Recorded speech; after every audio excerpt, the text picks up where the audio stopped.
waiting temporarily.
Welcome everyone to this meeting of the Neighborhood and Community Development Standing Committee. Public comment is welcome. Anyone wishing to speak on any item on the Standing Committee agenda may do so when that item is up for discussion. You'll have 5 minutes to make your comments. We would ask that if you want to make comments, you please get our attention, be recognized, and then come to the podium to make those comments. For accurate recording and broadcast purposes, we ask that everyone please speak as directly as possible into a microphone. Roll call, please. Roll call: Walters. Here. Martina. Here. Townsend. Here. McKiernan. Here. First order of business is approval of our minutes from our September 8th, 2014 meeting. Move for approval? Second. There's been a motion and a second to approve those minutes as submitted. All in favor say aye. Aye. All opposed say no. The ayes have it. Those minutes are approved as submitted. The first and only item on our committee agenda tonight is a communication regarding land bank applications from Mr. Slaughter. Good evening. We have 6 applications before you. 5 are for yard extension, and 1 is for a single-family home construction. If you guys need, I can read those addresses off, or you should have them in your packet. And once again, just to confirm, these applications have all been reviewed by the Land Bank Advisory Board? Advisory Board. Yes, That's sir. it. Yes. Does anyone have any comments, any questions, any clarifications on any of these properties? Move for approval? Second. There's been a motion and a second to approve all of the land bank applications as submitted. Is there any further discussion? Hearing none, roll call, please. Roll call: Walters. Aye. Martina. Aye. Townsend. Aye. McKiernan. Aye. So those are all approved. And now we go to our outcomes agenda, and this is a follow-up of a discussion that we started last month at our meeting And Mr. Slaughter had said that he was going to bring back some information, and it really does feed into part of the discussion that we had on Saturday as well regarding outcomes, regarding strategic goals and objectives. And so, Mr. Slaughter, if you could take it away, please. Thank you. I will say that I was one of the ratings that you guys got Saturday. I happened to be up at 8 o'clock, so I flipped over on Google Fiber and was highly entertained. And on a personal note, well, I mean, it was, How should we take highly entertained? And no, don't answer that. well, I do want to say that it was nice and refreshing to hear Land Bank being mentioned as a tool, as a department that can be a possible solution to some of the issues and the problems we're facing. And again, based on our conversation last month, you guys asked for some just general thoughts, practices of how we get property in, how we let property get out. And then also in your packet, there is some proposed policy language that we hope to plan to bring next month to you that does talk about the same kind of stuff more in depth. But I figured that could maybe be a conversation for next month.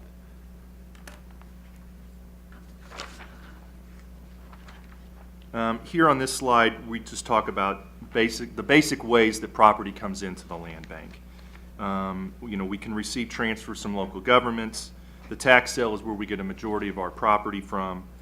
We can accept donations, as we talked about last month. The land bank has the ability through the statute to just straight purchase property. That also takes funds, which I have lacking of. There's also, again, kind of along the lines of transferring property, or you know, there are groups out there like the National Community Stabilization Trust that has REO properties that banks hold, and they're kind of a segue that, you know, the land bank can approach them about property in our area and say, you know, what would it take to get that property donated to the land bank? Or how about donating it and maybe offering some money behind it in case we do need to demo that property? So there's those avenues too. And then of course, go ahead, Commissioner. Well, sorry for interrupting, but I just want to make sure that my understanding is that our current policy does provide that we can take in both improved properties and vacant properties. That is, properties that have a structure as well as those that don't have a structure. But our practice historically has been not to take properties with structures because of all the attendant issues that come with them, the holding costs, et cetera. Is that correct? Our policy does allow for structures. Yes, it does, and you're correct. And I kid a lot about the funding part, but there is liability. We have to secure the property. We have to keep people out and stuff. So, there's a lot more that goes into it than just the financial side of it. But as we look at, for example, what we talked about on Saturday with the acquisition of the abandoned and tax delinquent properties, we don't really have to make any changes to our policies in the land bank to enable that particular piece to happen. We can take structures. Correct. Okay. We'll just hope to maybe strengthen and amplify that with an upcoming policy change. Okay. And the last point on here, maybe I jumped the gun. Well, I'll just leave it at that. Now, some of the ways we get rid of property, obviously the most popular way is through side lot sales. We also do sell some property for people that are wanting to build on or develop. Sometimes we put conditions on those or restrictions. Something to basically say, if you don't do it, we're going to come and possibly take the property back from you.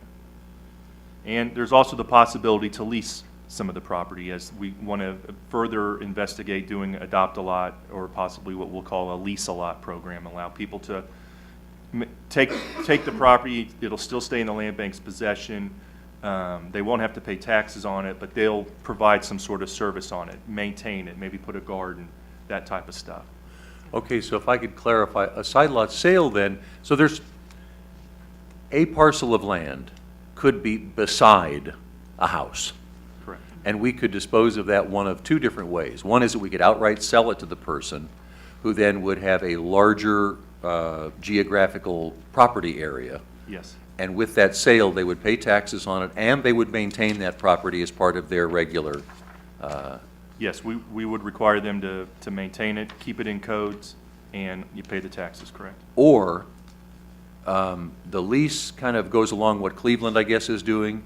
There are various land banks that Okay. do some sort of program. So like we that. could advertise to homeowners that if there's this vacant lot that's in the land bank, you could have the use of it, knowing that it might be short-term, knowing that you won't have to pay any taxes on it, but you will be expected to maintain it as if it were part of your property.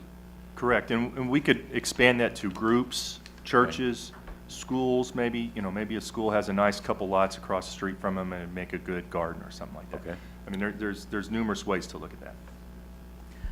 Where does that leave us, though, with the person who wants to acquire a lot that is not contiguous with their property?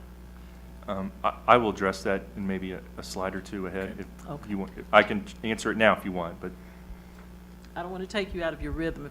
If you intended to address that later, that's fine. my rhythm will probably be sporadic anyway, so. Commissioner Murguia. So, just walk through with me real quickly, why would we limit the temporary use of a vacant lot adjacent to a property owner to churches, schools, and residents? Why would we not let just anybody utilize it as long as they're willing to keep it up, with the understanding that unless they buy it, you could sell it to someone else at any time? I agree, and mostly those situations that, other than the one next to somebody's house, maybe it's one across the street. And just to kind of jump to what Commissioner Townsend, you had mentioned, in the past, if someone wanted to buy a lot that was right across the street from them, we really never had a mechanism to say, okay, here's just a straight sell.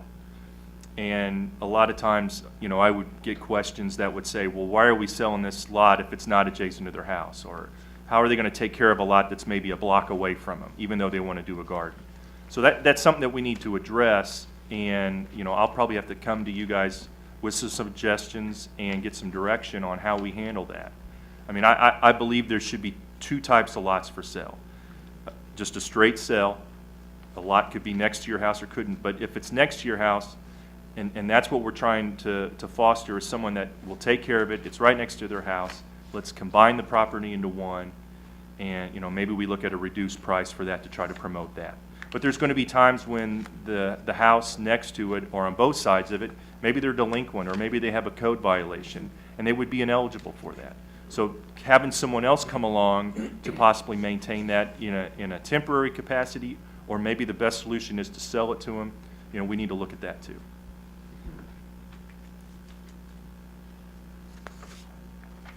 And again, just to touch on side lot sales, they are the most frequent transaction we do and we bring before you guys. And some of the things to be more efficient, we can look at sending adjacent letters out again. We currently do that just with new incoming property. So property we get from the tax sale or a donation, or if we ever went out and purchased it. By our policy, we're supposed to send out an adjacent letter saying, hey, this property is available. So we could look at expanding that to side lots.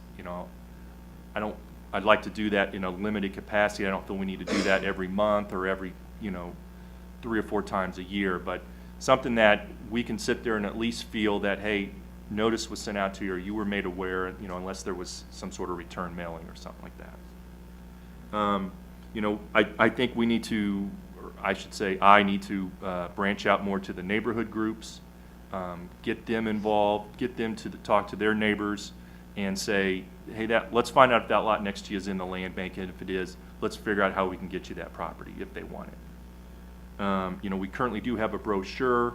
I'm looking to expand that based on the new policy. We have our website. I need to probably work more with our IT people on how to expand that.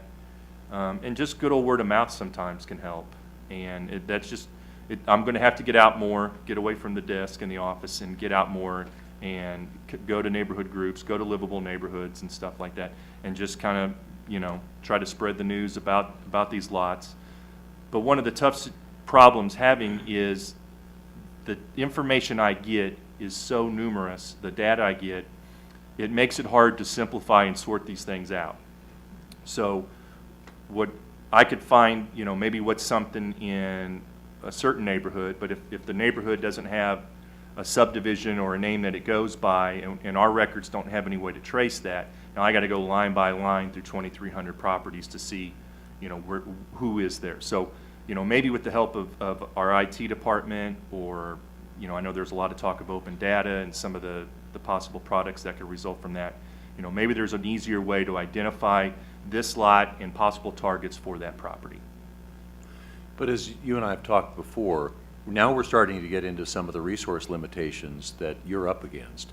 Because as an office of one, maintaining effectively an MLS listing on all of our vacant lots with all of the descriptive information, with a potential sales price, with potentially a photo, with an overall map, that becomes very labor intensive, not only to create, but then to maintain as well. That, I think, would be the ultimate solution, but we are going to have to come up with some more resources if we expect that to happen.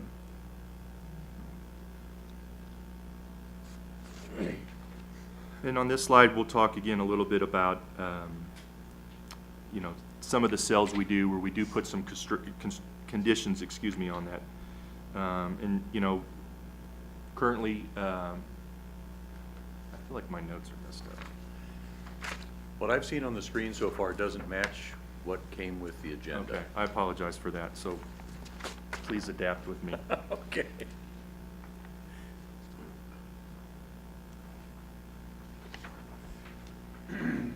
Okay, well, we'll talk about this. Again, this kind of goes back to what we were talking earlier. How do we handle the situations where lots aren't in maybe a hold area, or they're not next to somebody's house? You know, what is the criteria we need to look at to sit there and say, yeah, we'll sell that property? Here's the conditions that are going to go along with that. Again, we may have a lot next to a house that the guy hasn't paid his taxes in 2 years. He wouldn't be eligible until he paid his taxes. What if the land bank property is right between two additional land bank properties? Do we really want to expand a vacant lot to a bigger vacant lot, instead of trying to promote more of a home, construction and that type of stuff? What do we do with speculators and out-of-town requests? I get these frequently. Do we start requiring that they have a resident agent, that if something came up and codes need to be called, I had a contact person that I could call and say, get this cut? Obviously, someone in Maryland or California or New York isn't going to rush back here to cut a vacant lot that's 6 inches high of weeds. So how do we handle that and address that? So that brings up a question. Right now, do we have residency requirements on people who purchase land bank properties? No. But again, most that I present to you are side lots, so Right. there's already some sort of residency there established. Now, Okay. maybe they live outside of the county or outside of the state, but, they're going to have someone renting there, or possibly in the purchase of buying the property. And I'll get requests from them, and generally what I'll do is I'll tell them to have the owner of the property apply for it, because the last thing we want to do is have an owner of a house and an owner of a side lot, and they go their separate ways. We're kind of going to eventually be right back with that side lot in our possession. Let's see what the next slide is. With development, I've been very fortunate to kind of be merged with the Economic Development Department. And we feel that there's just great hand-in-hand partnerships that could go along with using land bank as an important tool to possibly entice developers to come here and get those projects. Again, I'll talk a little bit about how I feel the website should be enhanced, but the land bank website currently, and it's not to knock it, is really just not probably a high traffic flowing area. Talk about lease of property, a lot of land banks, they adopt a lot, a short-term fix to let a group or an individual take possession of it. Those are generally year to year. Lease lots, generally we would try to sit there and do more with probably a group, maybe put more of a set number. We would kind of maybe say, hey, we want you to take all 5 or maybe 10 of these within a certain area. Maybe put a longer term on that, but maybe also construct that at the end of that term, then maybe we go ahead and just transfer ownership to that, or sell it at a substantially reduced price. Yes, ma'am. Chris, So I appreciate the level of detail to this. But what I'm starting to figure out is maybe sometimes there's too much detail. So for example, tell me what would be wrong with just having, why would anyone lease a lot from us when they can adopt a lot? Let me start by asking questions, that would be better. You know, I think initially I just figured it would be kind of two different categories. Maybe an individual or group that really didn't have the means to outright purchase a property, but it was something maybe they're already taking care of, or it's down the street from them. I felt Adopt a Lot might be a lower scale way to get them to access the property, but maybe, again, they don't have the means to purchase it outright.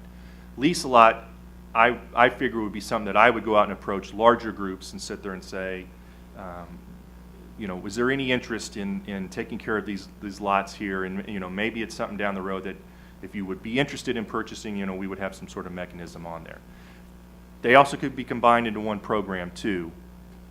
But just in doing the research, there just tends to be two different types.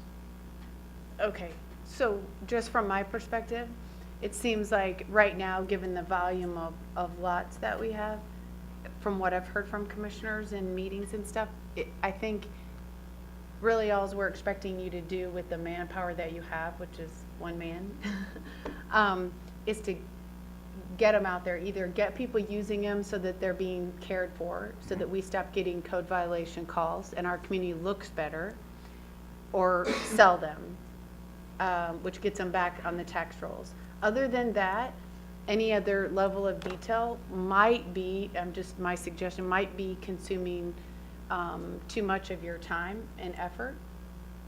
I do think you are really good at working with people on hold areas, but as this committee agreed on before, there needs to even be limits on that.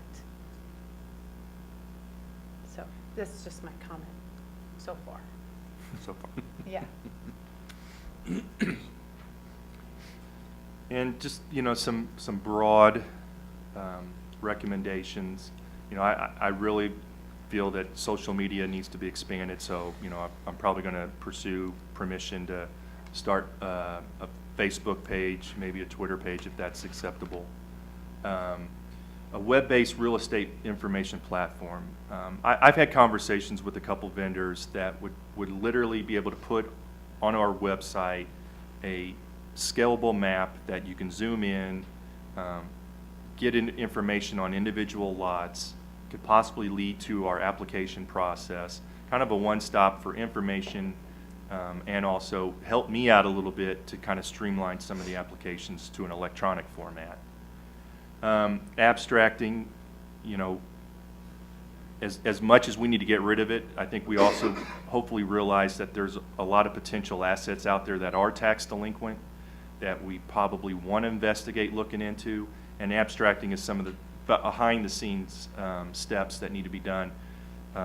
Currently, I believe there's 2 abstractors, and, you know, they're probably already up to their neck with tax sales, and then throwing my additional load on top of that is probably very overwhelming. So that may be something down the road we need to look at. Again, back to the data.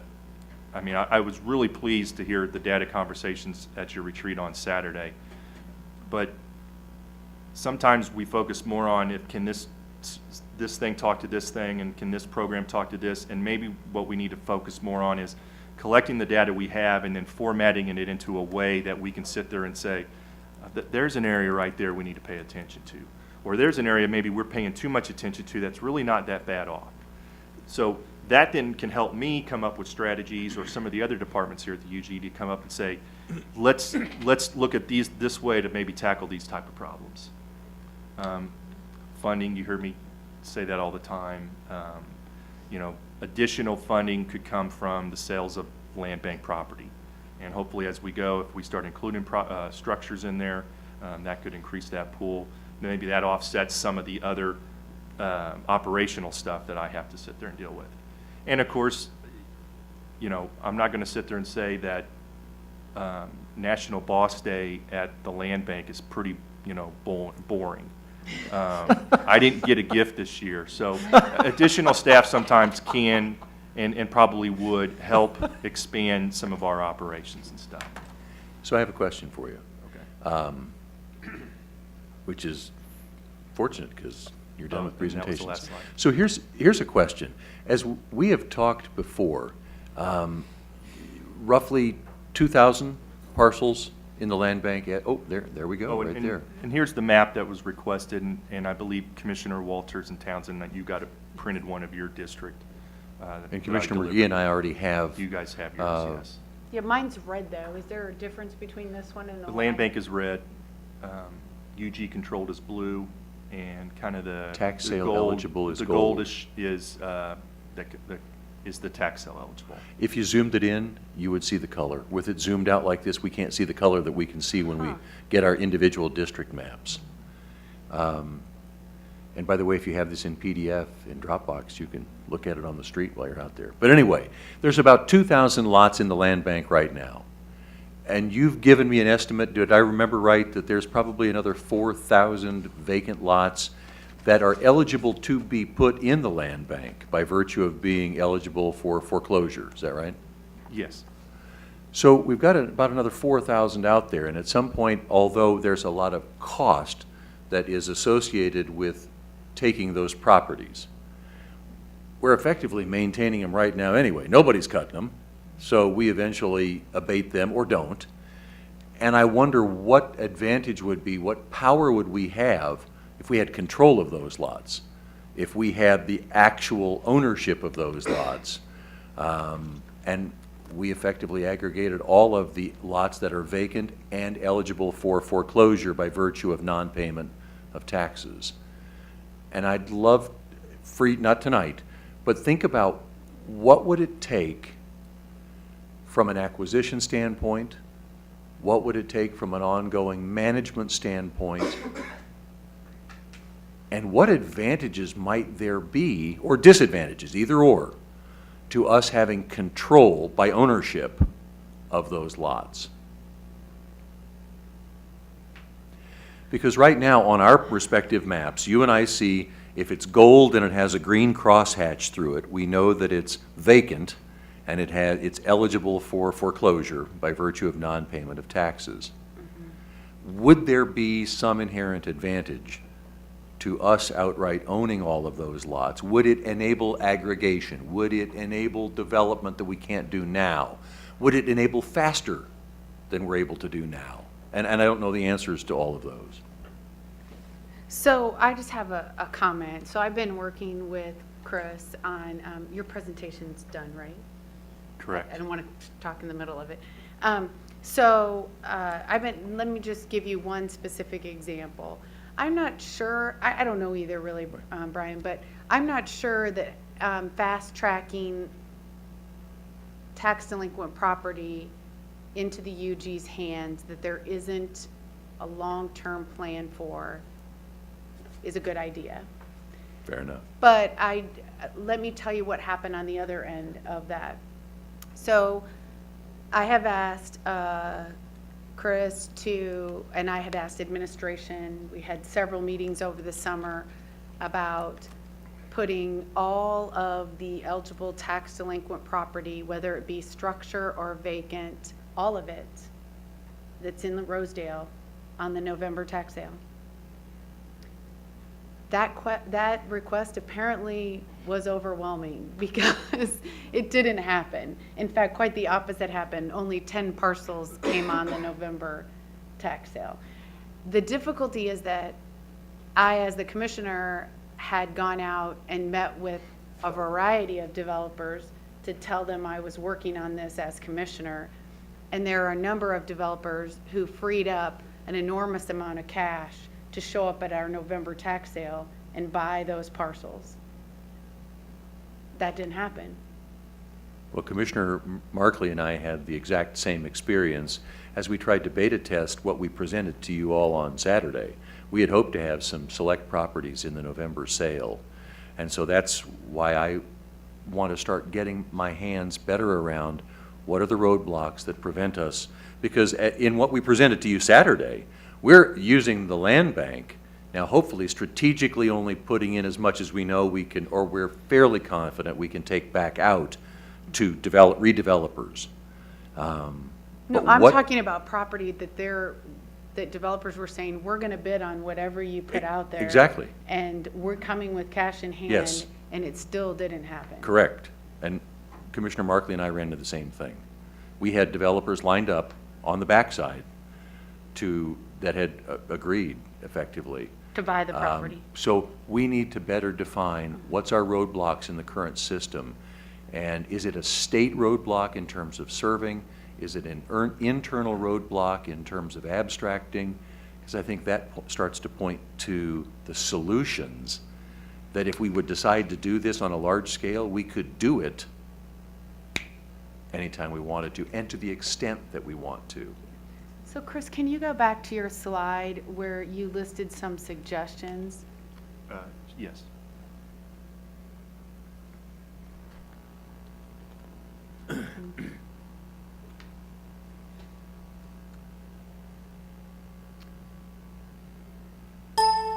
Yeah, that one, right there.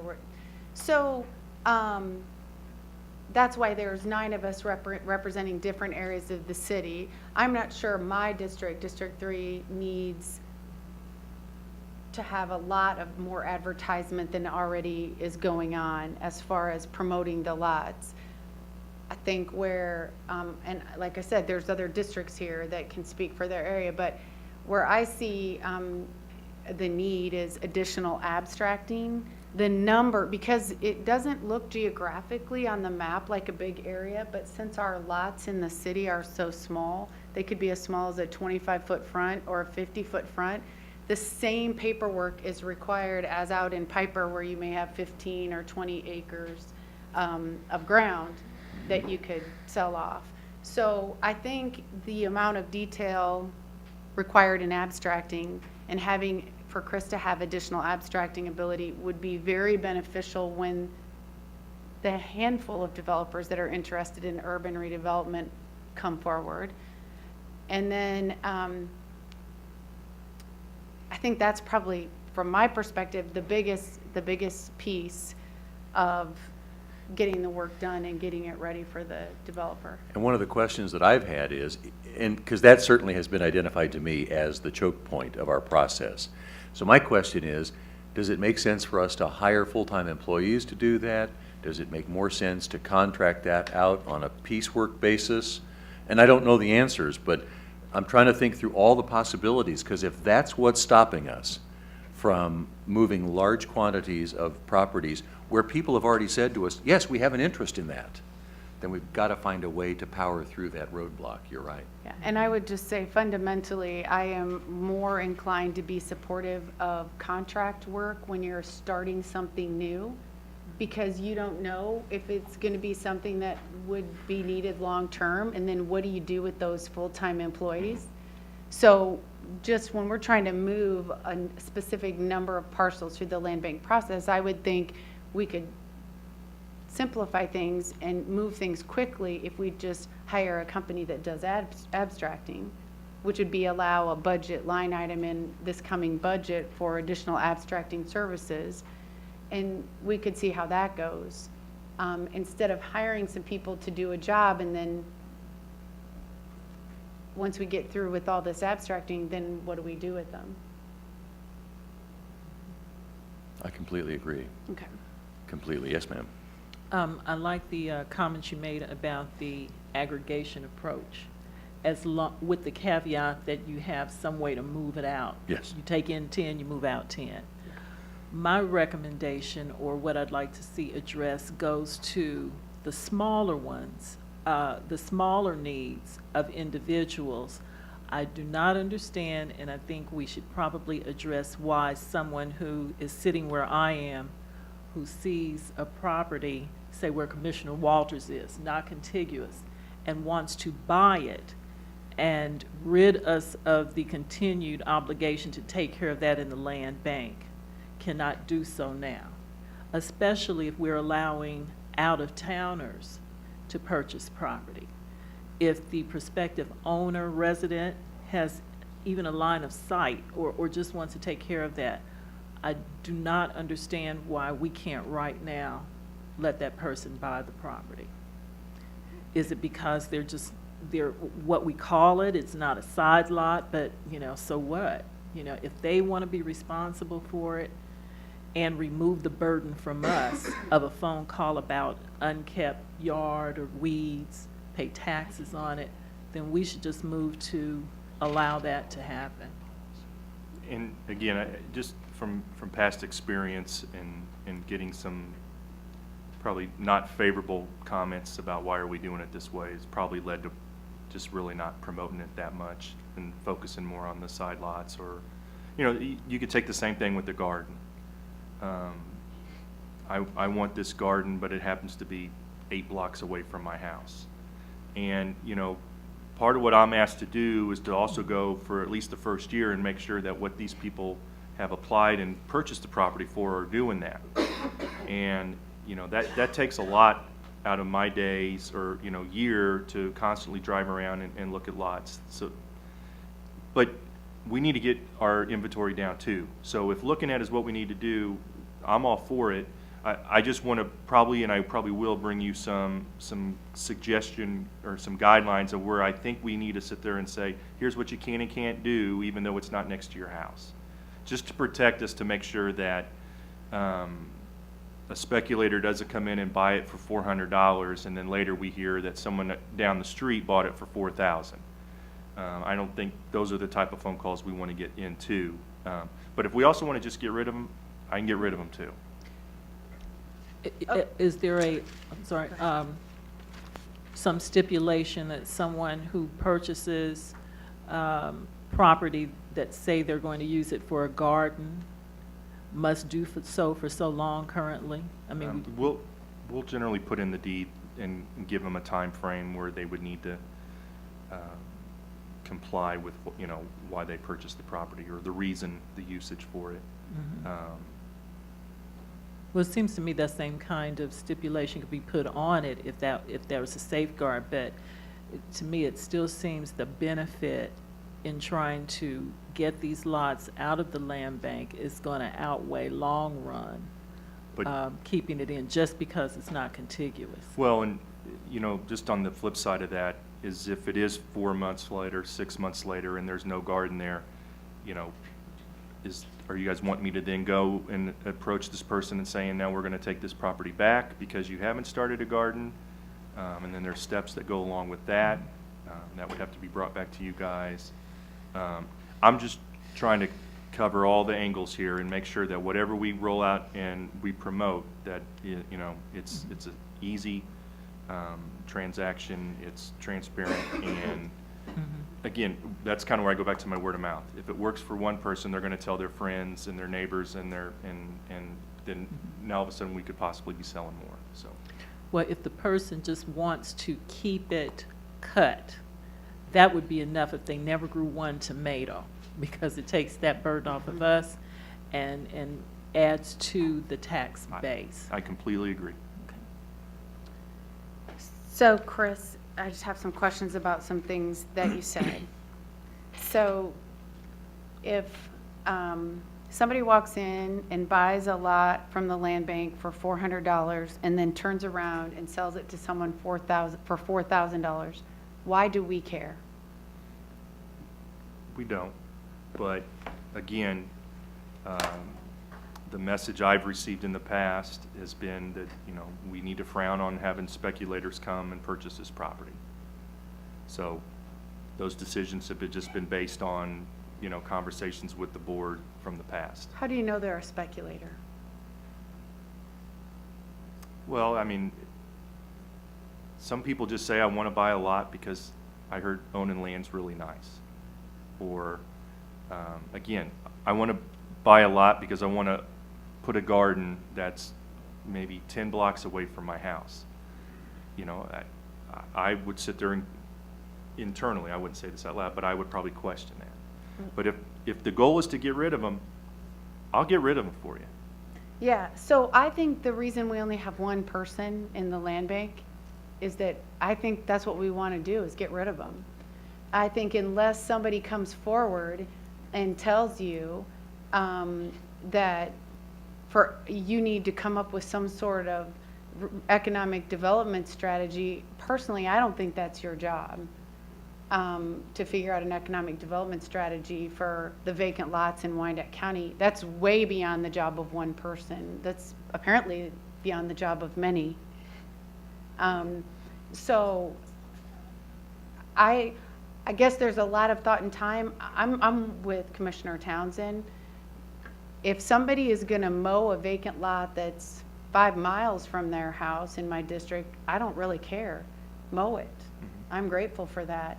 And I don't,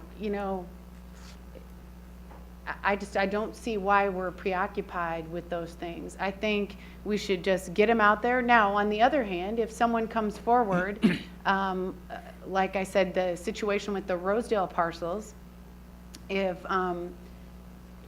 we bundle those and we're going to sell them at a tax sale and everybody has the chance to bid on them, and there are developers that are interested in buying a number of parcels, then absolutely we have almost like a development deal or proposal coming in front of us. We should look at that.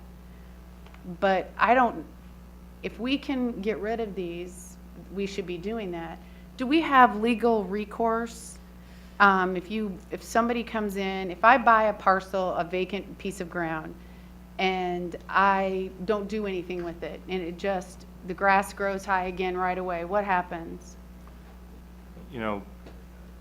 If Codes contacted you, and then they would probably contact me, and I would reach out saying, hey, you need to cut it. And we give them a 1-year time frame for all this stuff to happen, or maybe they haven't paid their taxes. Then yes, we can say that, we can take the property back Within a year. within a year. So you have a year, they have a year to behave themselves, and then outside that much. year, we lose the right to take the property back? Yes. Okay. This is good information. It's great to start, it's great to start this conversation because it's going to have to continue, because with what Commissioner Markley and I presented on Saturday, the land bank is a vital piece of that flow of trying to get rid of or reduce our inventory of abandoned and tax delinquent structures in the city. So we have an urgency to start getting some answers by next May, which is the next tax sale that's going to come up, where we would hope to at least beta test that process that we showed everybody on Saturday. So we appreciate all the information you've given. You've gotten some feedback. We're going to continue to just go back and forth and try to have an improved process by the time we get to May. Yes, ma'am. Yes, thank you again, Mr. Slaughter.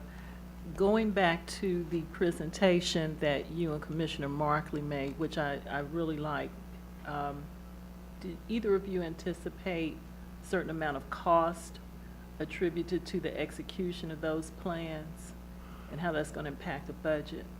Early on, we're looking at keeping the number of properties that we would move so low that it could be absorbed within the current operation of the land bank. But as we move forward, let's say that it's wildly successful beyond our dreams. Now we've got to do something. And one of the things, for example, that another community does is they take, what is it, Chris, 50% of the incremental tax that's paid on that property for the next 5 years, doesn't go to the general fund, but instead circles back around to specifically fund the vehicle to move more properties. So there are formulas that other cities have come up with to try to take some of the incremental proceeds from sale and incremental taxes that aren't being collected now and funnel at least some of those back into the operation of the unit that brings those properties out of delinquency. So Brian, I have a question for you. So why would it not be successful if you were only putting parcels in the tax sale that you had a developer to develop once they acquired them? What would not be successful about that? That would always be successful, but as we think about doing maybe something more aggressive, as some other cities have done, where they don't necessarily have, with what Commissioner Markley and I presented, there was 2 possible groups of properties. One that we pretty much already knew a developer would take or make a commitment to. Or the second, where we'd looked at them and we weren't sure, but we'd done our due diligence and we figured those were really good properties, except they were upside down. So we didn't necessarily have somebody committed to them, but we're reasonably confident that they would be attractive if they were available in that, as we called it, day after auction. But other cities have taken the idea where they've said, well, we have 6,000 abandoned and tax sale eligible structures, and we're just going to foreclose on the entire lot. We're going to take them all in. We know we're going to have the holding costs. We know we're going to have certain things like this. That's where we might end up getting in trouble and having a lot more cost associated with the acquisition and the holding of those properties. With what you and I have talked about so far, we should be able to mitigate those costs because we're only moving in what we're confident we can move out on the backside. Okay, I guess I still don't, and not just from you, but even from staff, I guess I still don't understand. If we know we can sell property, if we just get it to tax sale, why is that not happening? Well, let's say- That's that's the part I just don't get, because even if we have to pay additional money for abstracting to get it ready, to unload it, it's exactly what you said. In the next budget cycle, there should be less of a financial burden on us than there was in the first year, because we're actually ridding ourselves of the problem. But if we finally, and this is all speculation, but if we just ramped ourselves up to the point where we hit the limit of our current ability to abstract, and if we don't have the seed money to let the contract to do some piecework, additional abstracting, we'll have to find that seed money to get it through the first time. And that's one of the things that Mr. Slaughter is going to look at, is the pros and cons of, or the procedures involved with doing additional contract abstracting. But maybe it's not abstracting. Maybe there's another choke point in the system. Maybe it's the ability to service or to serve the papers of foreclosure. I don't know. Well, we should surely know that. We should surely know that. We go through, I mean, we have a land bank. We've had it for how many years now? We should clearly know what it takes to get something to tax sale and how long it takes. Well, but the land bank isn't the entity that's really responsible for getting the properties to tax sale. That's delinquent real estate. So that's a parallel but a separate group from the land bank. You know, I just want to add on this conversation that you could load up the tax sale list and have 1,000 per sale, and you could start them all off at $1, and you'll probably sell all of them. But you're going to run the risk that you're going to still have owners that are just interested in getting the property as a financial mean to put some money in their pocket, not take care of it. With at least the land bank, at least my belief is, with the restrictions and the conditions that we can put on these sales to the third party, and say, look, you're not just getting this cheap because we want to get rid of it. You're going to fix it up. You're going to bring it up to codes, or you're going to even go above codes. Or if it needs to be demolished, you're going to be there on the back end to possibly have the funds to demolish it and pay us back, that type of stuff. Okay, so I won't belabor the conversation any longer, but I do want to say this. Chris, if that was the case, we wouldn't have tons of property in the land bank currently. If there were a lot of people that were going to bid on it like that, and that was something to be fearful of, we wouldn't have a land bank full of parcels nobody wants that we keep getting calls about. So I hear what you're saying, and I understand your concern a little bit, but seriously, and we still have the policy where we can, we could go back to having hold areas for those areas interested in development, but our land bank is assuming that if we bundled every piece of tax delinquent property we have right now in all of Wyandotte County and we put it on a tax sale, I would have to disagree with you that we would sell a large portion of it. I do, because our land bank wouldn't look the way it does if that was the case. That's just a comment. Fair enough. We're going to continue working every month to try and solve this problem, remove that choke point, and move these properties. How about that? Okay. Thank you, Mr. Slaughter. We appreciate it. With that, there are no other items on the neighborhood and community development agenda. We will adjourn this meeting. If you could give us about 2 minutes to get new people in place and to make some switches, we'll get ready for economic development and finance.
On any item on the standing committee agenda may do so when that item is up for discussion.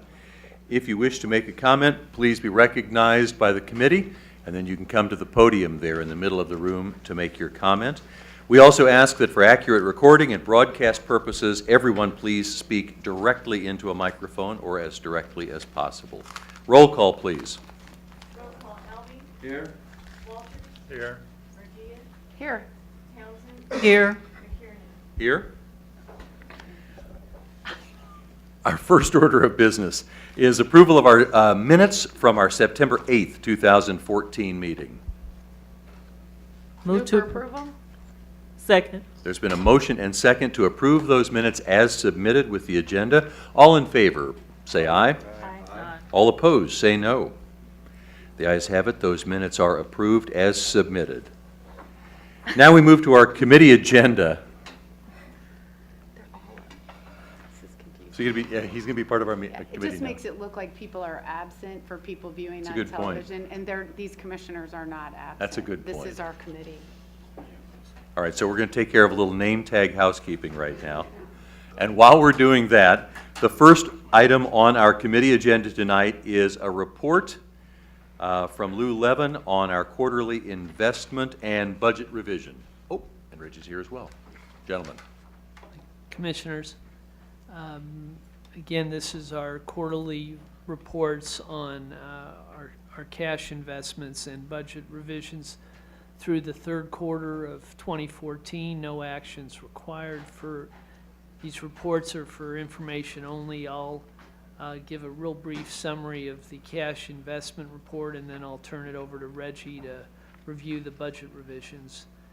At the end of the third quarter, and you have this information, I believe, in your packet, we had total investments of approximately $115 million.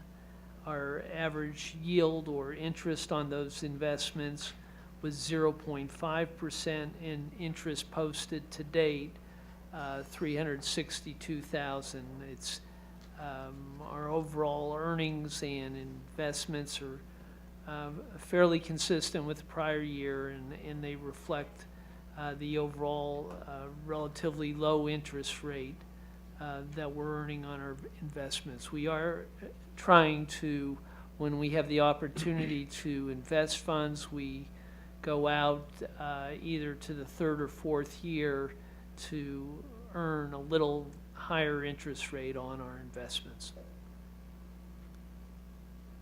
If there's any questions on the investments, I'll answer those. Otherwise, I'll let Reggie review the budget revisions. I just want to clarify one thing, and I think I already know the answer before I ask. But as I look at the bar chart that you gave, and that goes along with this investment report, correct? Yes. So in 2014, we actually had on average more money invested, but a lower yield than, say, 2011. Is that what that bar chart says to me? The legend below looks like there was more money in average invested in 14 than 11, but if I look at the bar, the 14 bar is lower than the 11 bar. Correct. And does that simply reflect a continued erosion of interest rate? Yeah, and interest rates actually had begun to decline in 2011, but we had outstanding investments pre-2011 that were earning a higher rate of interest. Okay.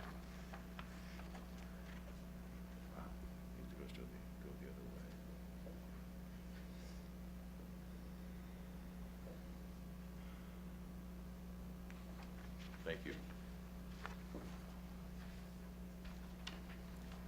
During the third quarter of 2014, we had 4 budget revisions that were over $10,000. Of the 4 budget revisions, only 1 of them came from contingencies. All the rest of them were done within the department. Are there any questions on any of the budget revisions that were done?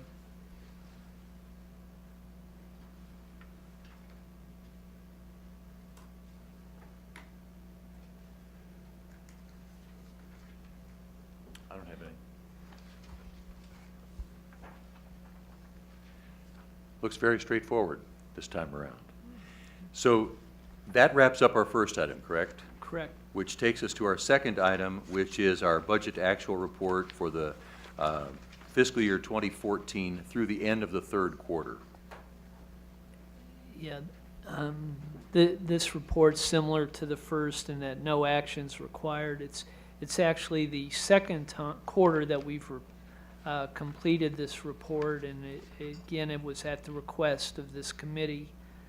The first page that you have in the packet is a summary by individual fund, and a few of the highlights on this page.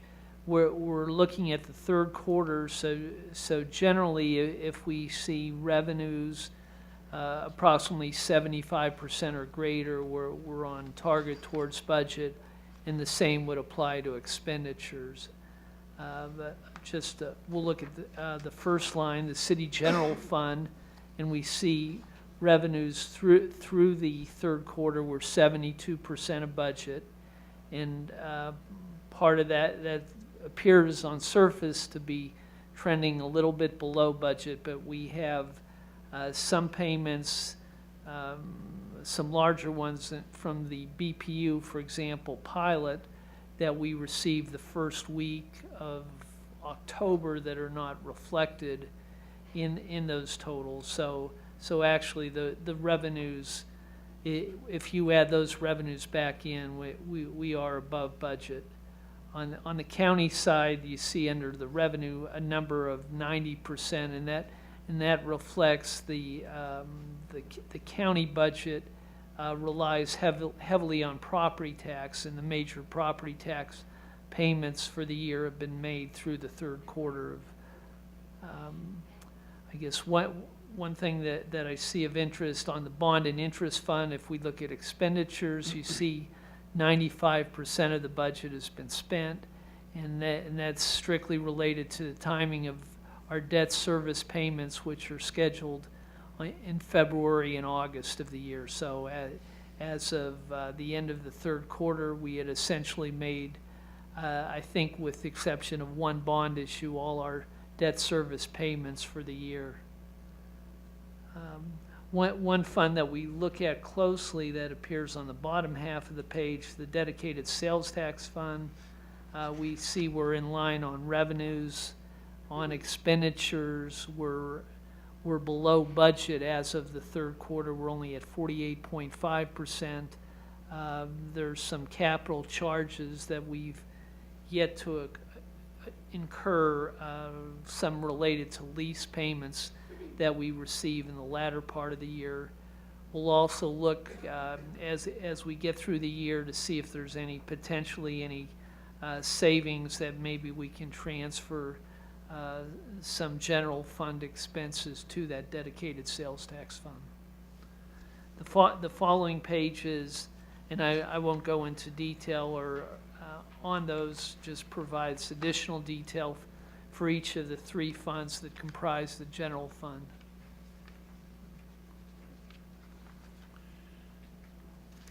So I just do have a question, and one thing that struck me as I looked, and I'm just back on the first page where you've aggregated all of the funds.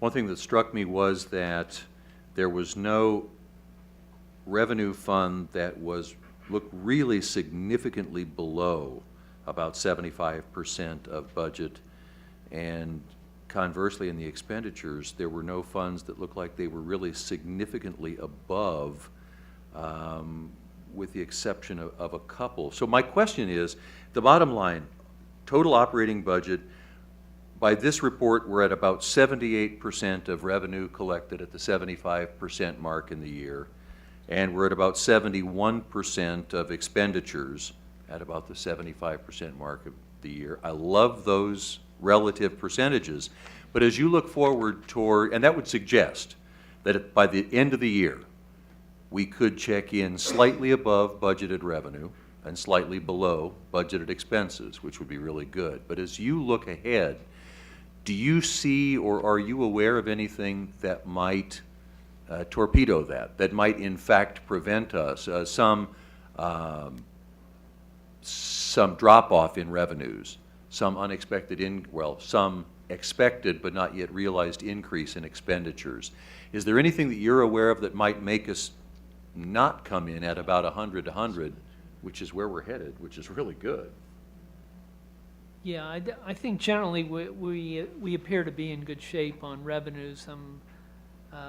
Based on these numbers and some additional revenue numbers we've seen since the end of September, we appear to be tracking hopefully in the 1 to 2% range above budgeted revenues. There are some areas where we're having a little higher than anticipated costs. I'm going to let Reggie maybe address that. Some of our areas where we're experiencing costs that might overrun or in our parts for vehicles, we have a aging fleet in fire and police. So those vehicles, they cause us to have to pay to buy a lot of parts to work on those vehicles. So this is where not So we're- budgeting one in of the- CMIP ultimately circles back around, isn't it? One of the, a measure that Mike Tobin gave me, every year we don't give police new vehicles, the budget to replace those parts is gonna go up like 15% each year for parts. So that's something we as commissioners and staff as well should keep in mind, that holding the line on CMIP does not necessarily hold the line on the dollars necessary to keep the fleet operating. Yeah, in particular, both those areas, Public Works and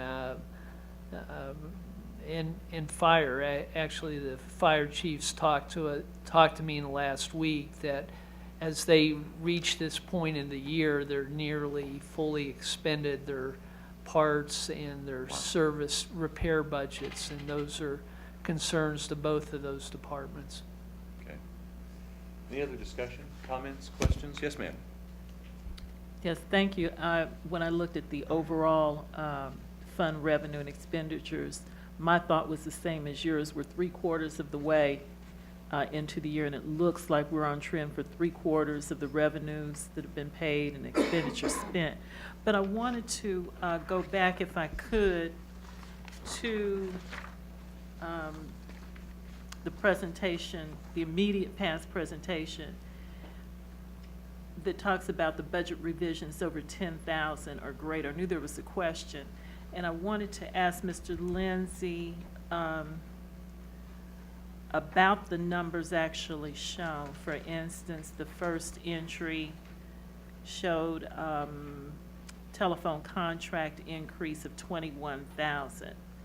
What was the original number with all these? I was trying to compare what the original numbers were over the 10,000. So was it originally 11,000 that we expected and it came in at 21, or 21 is the actual budget revision number that we were adding? $21,000 is the number that we added to the budget, but Okay. it was the police department, and they added the budget from another line item within their department. We didn't have to take the money from outside their department, but it was taken from within their department. So no net change? No. Okay. What about, say, the one on line 2 that showed about $350,000? Is that no net change, or is that the amount, or? That is no net change. It was done within the sheriff's department, and there was $350,000 moved from their inmate housing line item because they're experiencing a lower population. But their inmate medical, the expenses are up because they have to pay medical expenses from 2013. So, Okay. and they use money from the inmate housing to pay for the inmate medical expenses. Okay. So these are all the actual numbers of the revisions, not any increment? Yeah, these are, To them, okay. these are. Thank you. But it was added to the particular line item, but their budget did not grow. Okay. Thank you. Any other comments or discussion? Once again, we really appreciate these reports. It's very helpful to see where we are on a quarterly basis. That brings us then to item number 3, which is a series of, or a number of resolutions authorizing improvements and the manner for paying for such as approved for CMIP. Debbie Johnsher. Good evening. These authorizations are for capital improvements for our 2015 temporary note and bond financing. All of these resolutions authorize the capital expenditures as well as the financing for those improvements. This first item has 3 schedules of projects listed. We'll say all the projects that are listed were approved in this year's CMIP budget. And I'll just go through each one of those schedules so that you'll know why they're separated out. Schedule A is a list of 14 projects. All of them are receiving financing for the first time. The schedule shows the project financing that we will finance in 2015, as well as the total project authority for the project. Resolutions for each of these projects are attached in your packet. Schedule B is a list of ongoing projects that are requiring either an increase in authority, an amendment to the project description, or additional financing. There's 8 projects within this list, and within the schedule, it does show you what the original authority was that was approved in a prior year, the increase in authority that they are asking for each project, and then what the total authority for the new authority for that project will be. I will note there is one project on there, priority bridge repair. That is an amendment to the description in the resolution only. There's no increase in the amount on that one. And the resolutions for these projects are also attached. Schedule C is 5 reimbursement resolutions. These are projects that we're not going to receive financing on in March. However, we do expect that we will incur some capital expenditures in the future, and we're issuing this reimbursement resolution so that we can be reimbursed with bond proceeds in the future when those expenses do occur. So in terms of these 3 schedules, all of these approvals and changes stay within the amount of CMIP that we had approved as a part of the budget? That's correct. To me, I think that's the relevant piece here, is that we are staying within our originally agreed upon budget. Is there any discussion, any comments, any questions from commissioners on these resolutions? The request for action that we have gotten is to adopt the resolutions. I guess I would ask, do we have to adopt Schedules A, B, and C separately, or can it be one motion to adopt all of the items and all of the resolutions? It can be one motion? It can be one motion. Okay. Move to adopt all the resolutions in front of us. Second. There's a motion and a second to adopt all of the resolutions associated with Schedules A, B, and C as presented. Any further discussion? Hearing none, roll call, please. Roll call Elby, Aye. Walters, Aye. Rudea, Aye. Townsend, Aye. McTiernan. Aye. Thank you very much. Appreciate that. Which brings us then to, if I can get back, see if I can use my technology here. Item number 4, which is again now a discussion. This is for discussion only, if I understand correctly, on financing for other various improvements that are contemplated. Yes, these 3 schedules also contain projects that were approved in the budget. We're presenting them as information only. Some of them do require changes to the amended budget or a change to the amount that was approved in the budget. So I'll go through each one of these schedules. Schedule D are the projects as part of the MARC federal grant. When we approved the budget, we approved one line item that was for major roadway construction, and it was an amount for 2015 of $1.5 million. Now that those projects have been awarded, we've listed out each of the 6 projects that are to be included with this funding. These projects were also presented to the Public Works Standing Committee for discussion at their August August 25th meeting. So each of these projects will now replace that one line item that we approved in the budget, will be for each of these projects. If I could just clarify, looks like we originally put in a placeholder of 1.5 million. Somehow these numbers aren't, The 1.5 million was for 2015. was for, okay, Is the thank you. 2015 amount. 2015 versus total project, gotcha. Right, and that would be the total project over the course of the entire project. Right. And so now that we have been awarded these grants, our match has fallen in line with what we expected at the time we submitted the grant. Would that be correct? That's correct. All right. So the next schedule here, Schedule E, is for projects that are requiring an additional authority or change in authority to what was approved. The first two projects list, we've kind of broken them out into two categories. The first two, the Communications Center roof replacement, was approved in the 2015 budget for $75,000. Estimates came in for the repair at around $135,000, so we're requesting that the authority on this project be increased to $135,000. The City Hall roof replacement was budgeted at $750,000. Estimates for it came in at $1,250,000. For these two projects, that's an increase to the CMIP budget of $560,000. The next two projects were 2014 reimbursement resolutions. We're not increasing the amounts on these two, however, we are allocating them different from what they were approved in the CMIP. The neighborhood street repair was originally authorized at $400,000. They're requesting it to be $275,000. And the railroad crossing was budgeted at $50,000. They're requesting that one to be increased to $175,000.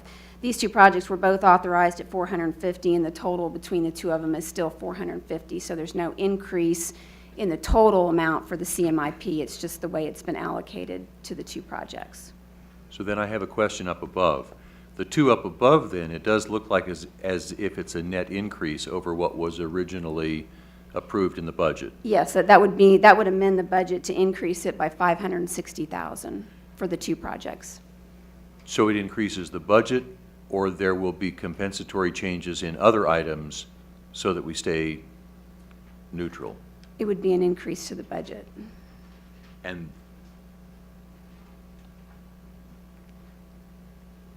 so that increase would come, sorry. From?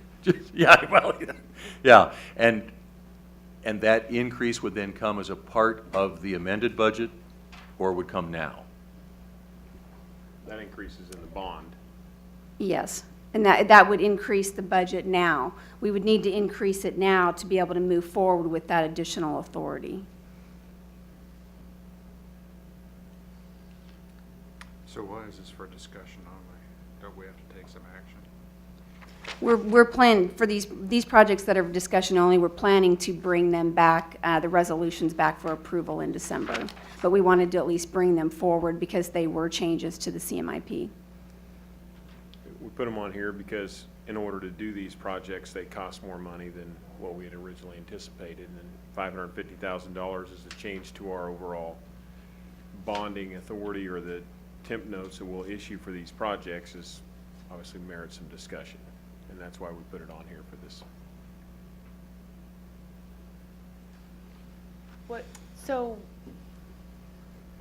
What should we discuss? I'm not sure. So you got into the project and it cost more than you anticipated. Really no one around this table would know, could dispute that, nor would we want to. So why would we not wait to bring this to us with the resolution when we have to take action to change your bonding authority? I think I take it from the standpoint that that's, I would say, probably how we've done it previously. Okay. I just wanted to make sure you saw this and that our intended action was to do so, that we were going to move forward with the recommendation to issue enough temp notes to complete the projects. You just don't want to surprise And us. that, and you know, the down-the-year bond impact will come into play. I mean, it's not huge, but it does have an impact on it. And that's why it's on here now, so you see it, and if we feel like we should go in a different direction from where we are with these, then that's what I would need to know. Oh, I see. So if we felt strongly enough about it that we'd want to change our direction on this Yeah. particular CMIP project, now would be the time. Yes, Okay, that's better. Commissioner? Okay, so on Schedule E, we're saying that we are adding $500,000 to the CMIP project over a period of time, or this 500,000 would be an increase only in the year 2015? That's where I'm lost. I believe that they would be requesting that 500,000 now to complete the project. As far as I know, I don't think they were planning to do it in phases, that it would have been an increase now. Okay. What's shown here is we showed what was approved in the 2015 budget, and then the total authority that they are now requesting. I think what needs to be clear, and correct me if I'm wrong, is we're not increasing our total budget expenditure for next year in the sense that our adopted budget is what it is. But when we issue additional temp notes to it, then that means we're going to spend more money when we roll that to a bond after these projects are completed, which has more of an impact on our overall bonded indebtedness. Yeah, to give you an example, that 500,000, what we'll end up paying that expense over a 20-year period, and that's approximately a cost of about 40,000 a year, and we really won't until that project's completed. Let's assume they were able to finish the roof project in 2015. We would issue the debt in 2016, and we really wouldn't have our first debt payment until 2017. And so it's the budget that we adopt, and we certainly have less flexibility with, is our operating budget, and the projects that Debbie's discussing this evening is really an amendment to the CMIP plan. And although it has an impact on the total amount of CMIP projects, in terms of the money we spend, it won't have an impact until 2016, so we need to anticipate that, well, we'll get it at that time, and we'll be forced to deal with allocating that money as part of the 2016 budget when it comes to budgeting the bond payment. Yeah, if we really actually remain on schedule, our initial bond payment won't occur until 2017. 17, all right. And will that bond payment be I don't want to say a lump sum, but maybe I do. No, It's no, o- it would it's be going to scheduled over time. 20 years. Okay, Yeah. all right, Yeah. thank you. I got it now. Okay, Yeah. thank you. We're just putting more on our credit card than we had anticipated we'd be There doing. you go. Yeah. That's it. I got it. Things that we said we were going to buy. Yes.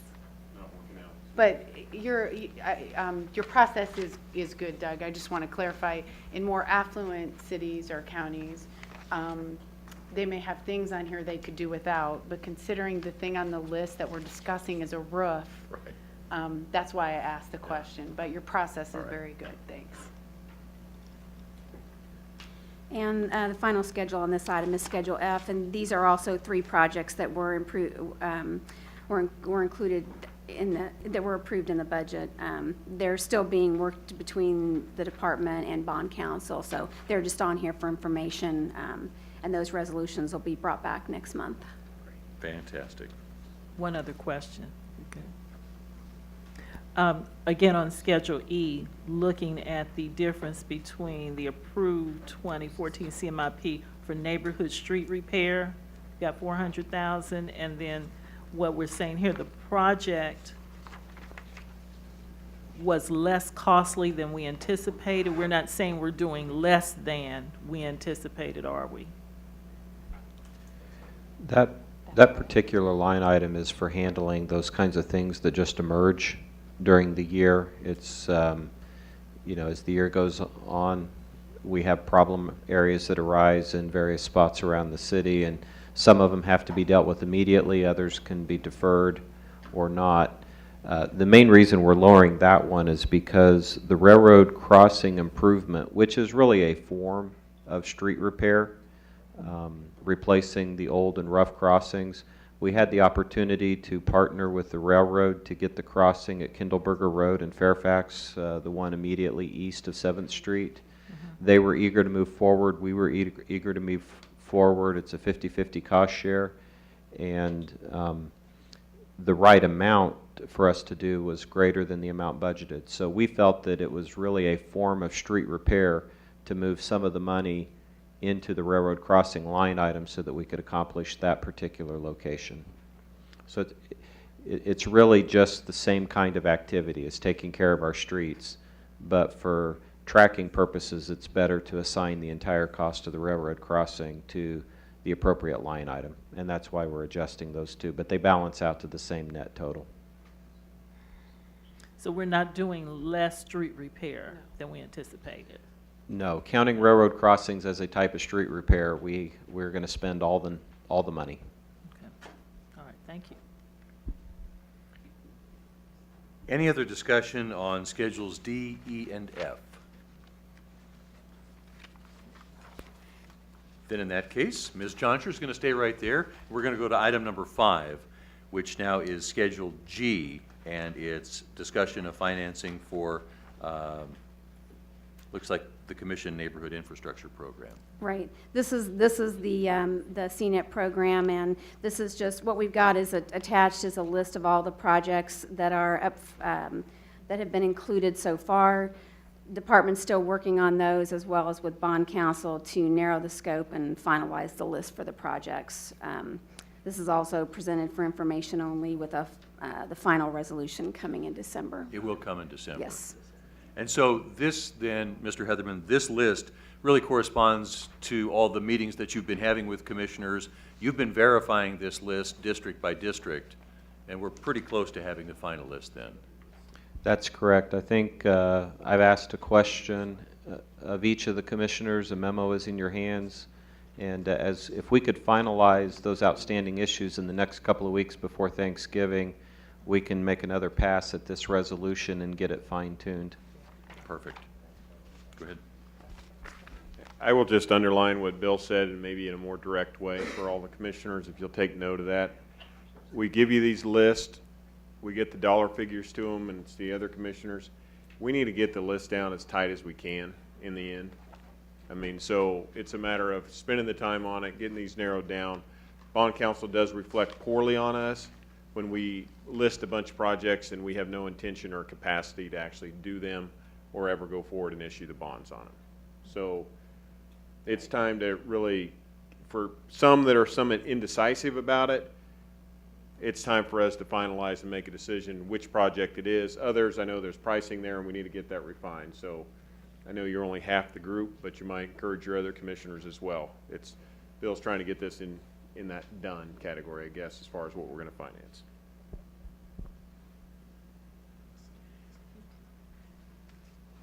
What? Yeah. So Commissioner McGee will stop laughing at my CNIP projects now. It's a long list. It is, Commissioner well, but, Kiernan. yes, it is, as Lots a of matter of. details. Yes, there are. Do we have any other discussion, any other comments on item 5 or Schedule G? Ms. Johnsher, thank you for coming. We'll look forward to having those back in December, D, E, F, and G. That brings us to item number 6, which is an ordinance authorizing the issuance of industrial revenue bonds for the Associated Wholesale Grocers project, and that's Mr. Brakovich.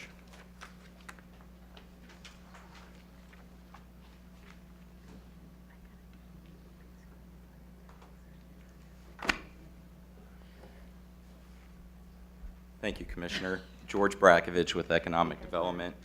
We've got a couple of guests here from Associated Wholesale Grocers as well. Let's see. Slideshow. Okay. Some of you might recall this project. In 2012, the Board of Commissioners approved a $6.5 million IRB ordinance to construct a office tower component at the AWG facility at 5000 Kansas Avenue. It was AWG's consolidation of corporate headquarters onto that site. This drawing shows that. Originally what was there was kind of the left-hand side of the building, and then they added the 2 floors on the right-hand side. Kind of quickly to get you to speed on what we're doing with this IRB request, AWG owns 3 separate parcels as part of their property. One of those is in a separate school district from the other 2. But one of the requests that AWG had is, as they transition to pilot payment, would it be possible to consolidate all of those taxes into one tax payment? So even though the abatement that came along with the use of the IRBs only applied to the new office tower that was being built, that the request, again, was just to combine all their tax payments into one. And so that was the way the application was presented to the Court of Tax Appeals. Unfortunately, the way the Court of Tax Appeals interpreted that was they granted the abatement only to the new office tower. So it wouldn't have been a big issue except for the fact that we created that pilot that had all of those taxes combined anyway. So you had a fairly high pilot, and then 2/3 or more of that pilot, those properties were also still on the ad valorem taxes. And so what we're trying to do is honor the original agreement we had with AWG to say we'll still roll all of those properties into one pilot payment, again, only applying the property tax abatement to the new office tower that was constructed. So if that wasn't confusing enough, I'd be happy to answer any questions on it, but I wanted to show you what it really means. So on the left-hand side, you had the current pilot schedule, and you see those payments that are represented. Inherent in there is after year 3, there was a 2% escalator applied to those base taxes. The proposed schedule, you'll see, is virtually the same pilot, except for year 1 and 2, there's a reduced amount. What we're suggesting is that, let's call it that additional payment that AWG has made in the first 2 years here, that we would be able to credit that back, that additional amount, back into this new pilot. So let's assume year 1 of the new proposed schedule is actually the 2015 payment. We're trying to credit back for the additional payment made in 13 and 14.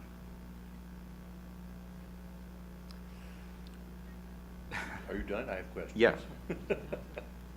Yes. Bottom line it for me. Yeah. As you look at the total amount, I'm going to be very selfish. As you look at the total amount that we're going to collect and put into our general fund or wherever it might go, bottom line it, at the end of the day, does the money change? No. At the end of the day, does the timing of the money arriving change substantially? No. Move for approval. Second. Thank you. It's been motioned and seconded to approve. Oh, and I'm sorry, Oh. one last slide, Oh. just to remind you, it's coming before you for consideration on the 20th, because it is still, even though the abatement only applies to a small portion of the property, it does require a public hearing. So it'll be back before the Board of Full Commissioners on the 20th. And is that something that we need to take action on? Because the No. request for action was to pass the ordinance authorizing the IRBs. Yeah. That's what we're going to do here. Yeah. So just to clarify, Commissioner Murguia, your motion was to authorize the issuance of IRBs. Yes. That's what my second was. Excellent. I love it. There's been a motion and a second to authorize the issuance of IRBs. Any further discussion? Hearing none. Roll call, please. Roll call. Alby? Aye. Walters? Aye. Rodriguez? Aye. Johnson? Aye. McDermott? Aye. Thank you very much. Appreciate it. Could you summarize every topic like that so we could just move along faster? All right, our next item is item number 7, and I think Mr. Brakovich is just going to stay right where he is for a couple more items. This is a resolution approving General Motors LLC performance agreement regarding their paint shop. Mr. Brakovich.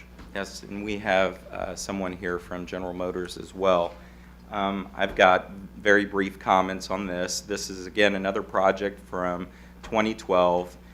You'll recall this was a total investment by GM of $600 million into the plant to add a new paint shop facility up with the most modern technology available. I try to show the blue area represents the property owned by GM, and then just kind of representing what the plant looked like under construction. One question we've had when we considered this originally in 2012, is this a job creation project? And it was, we said no, because it's technically a retention project. This is a fully automated addition to the plant, but certainly there were construction jobs available during this process.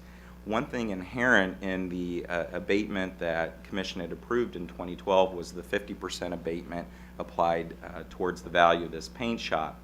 There is an ability for GM to increase that 50% via 5% increments if they can get some of their suppliers to come locate somewhere in Wyandotte County. So we just so happen to have available, you know, this 80-acre site here that North Point is marketing as Central Industrial Park, and we think that's a fantastic spot for GM suppliers to locate. So there is that provision. One additional thing was originally when Commission considered this, we were contemplating the use of IRBs.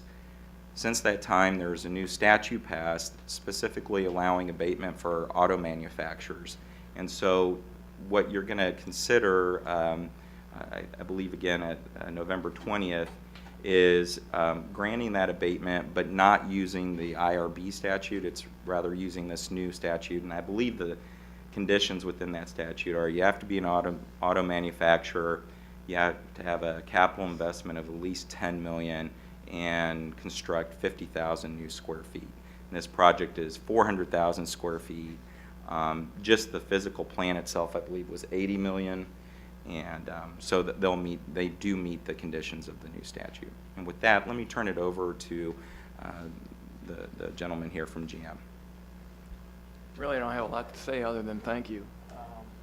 Appreciate reinvesting here and partnering not only with the county but with all the agencies within the county, so appreciate that. And to answer any questions that you might have. For the record, my name's Bill Kulhanek. I'm the plant manager at the GM facility. So, Mr. Brekovich, I'll ask the same question, the same two questions I asked last time, selfishly, as I look at it from my perspective. Does the total dollar amount coming to the UG change? No. And does the timing of that money change dramatically? No. Move for approval. Second. There's been a motion and a second, and a thank you to GM for reinvesting in Wyandotte County. Any further discussion? Roll call, please. Roll call. Elby? Aye. Walters? Aye. Rodriguez? Aye. Melvin? Aye. McCurdy? Aye. Thank you very much. Appreciate it. That brings us on our committee agenda to item number 8, which is a resolution to set a public hearing to consider a property that is being developed in an agreement with Lane 4 Property Group. Mr. Brekovich. Yes. We have guests here representing the developer, so maybe before I start, we'll give everyone a chance to introduce themselves. Good evening. Thanks for having us. Again, Hunter Harris, partner with Lane 4 Property Group. And Cord Maxwell with the Polsinelli Law Firm. So for those of you not familiar with Fairway North, it's an existing shopping center built in the early 60s, just east of the 47th Avenue and Mission Road intersection. Just right by Oklahoma Joe's. Right by Oklahoma Joe's. That's right. I started to say that, and then I'm like, well, let me spit out the address. That would Oklahoma be Joe's, Kansas City. Yes, thank you. Right. Thank you, Commissioner McGee. Yeah. Let me see if I can get this to work. I didn't bring any existing photos of the center itself. And if this takes too long, maybe Tim can help me just kill this link. For those of you that aren't familiar with it, it probably looks a lot like it did when it was first constructed in 1960. There are, as far as the transitions from 47th, you basically have a curb, sidewalk, and then it goes straight into a parking field. Yeah, that's right. That's right. It's right in this general area. Let me see if we can you key in an address for me? I don't have a keyboard. That's right. Can you key in an address in for me? South Africa. 2814 Very West ambitious 47th Avenue.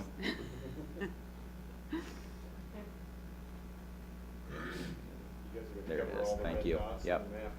Yeah. Those are all tempted. representative But- projects. Everybody here's taking a step up as they have authority over. I mean, the United August Nations. Standing Committee and the power that it wields. There we go. See if we can get a Yes. street view. There's one. Okay. So we're down the street a little bit. Okay, so here's the east end of the development. You can see West 47th, curb, gutter, sidewalk, and here's your parking field. Extends, looks basically the same way all the way up the street. You've got two separate buildings, so the center itself isn't entirely contiguous. But I guess you kind of get the general sense of what the project looks like in its current state. So the redevelopment concept, and we can come back to this and let Hunter and Corb kind of talk a little bit more about the details. You know, it doesn't propose any dramatic changes to the existing structures in terms of changing the layout or a complete demo. But it does contemplate some major renovations in terms of the elevation, and will probably have a great impact in terms of the leasees they'll be able to attract to the site. Talk real quickly about the project itself, and what we have before you tonight is just a term sheet. I've got a calendar or a proposed calendar slide next that you'll see this project. If everything advances as we expect, the project itself will come back before this standing committee on December 1st. As it stands, it's a proposed $5.56 million capital investment. The incentives that the project is requesting is an NRA, a 20-year special project. It qualifies under the existing NRA policy for that. It's in Area 1, and it's a retail-oriented project. Sales tax rebate. So this is really something the UG can do under its home rule authority. So what this contemplates is taking an, yes? Can we back up on the NRA? Remind me again what the NRA, what the terms of the NRA will be. Okay, it would be a 20-year, instead of a typical commercial or residential project that could qualify for 10 years, the term would be 20 years, and then the What sort of- rebate would be up to 85%. Of incremental tax? Yes. It was 95%, but since prevailing wage is gone, there was a way to bump those up to 95%. Now I believe it's 85. Okay, great. Thank you. Mm-hmm. So the sales tax rebate, again, that's under your home rule authority, but really what this contemplates is of any eligible UG share of sales tax, and Lou could probably better define what's eligible, but technically it's not anything that's already dedicated to anything other than us collecting that sales tax. The idea is that there would be a 20-year term to that, but it's kind of stair-stepped. So initially, there would be 100% of that eligible increment could be pledged to the project for either 10 years or until the project produces $3.5 million in annual sales. Once it reaches either of those thresholds, then it goes into only 50% of the increment is eligible to the project, and so then the UG is getting, in addition to the base sales that we've already set aside and captured from this project, we'll also be able to share in that increment, thus not having to wait a full 20 years for the UG to get a share of the project as well. And then there's a CID being requested here, excuse me, and that CID represents a 1.1% sales tax add-on. Again, in the state of Kansas, CID has a 22-year term. Yes. And I'm sorry, Lou, you gave this to me a while back, and I don't have it right at my fingertips, but out of every dollar of sales tax that's collected right now, what percentage does the unified government get anyway? I think it's like 20 some odd percent.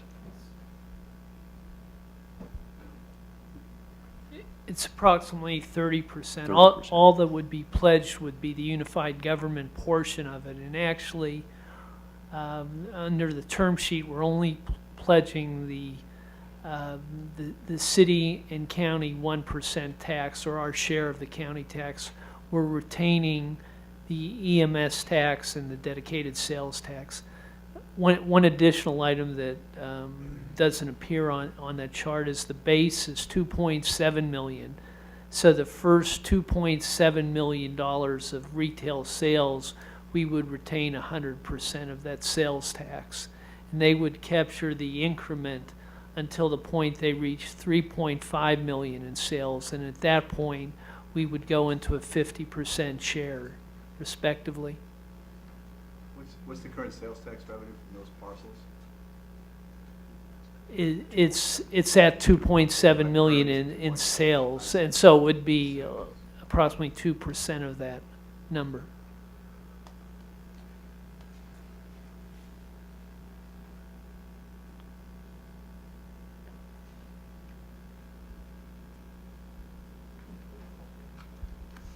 Actually, I misspoke on the NRA. It does contemplate a 95% rebate, not an 85%. That final bullet point, though, in terms of the NRA and that sales tax agreement, there is a proposed cap of 1.9 million on those two incentives. So once the project generates that amount, those two incentives will sunset.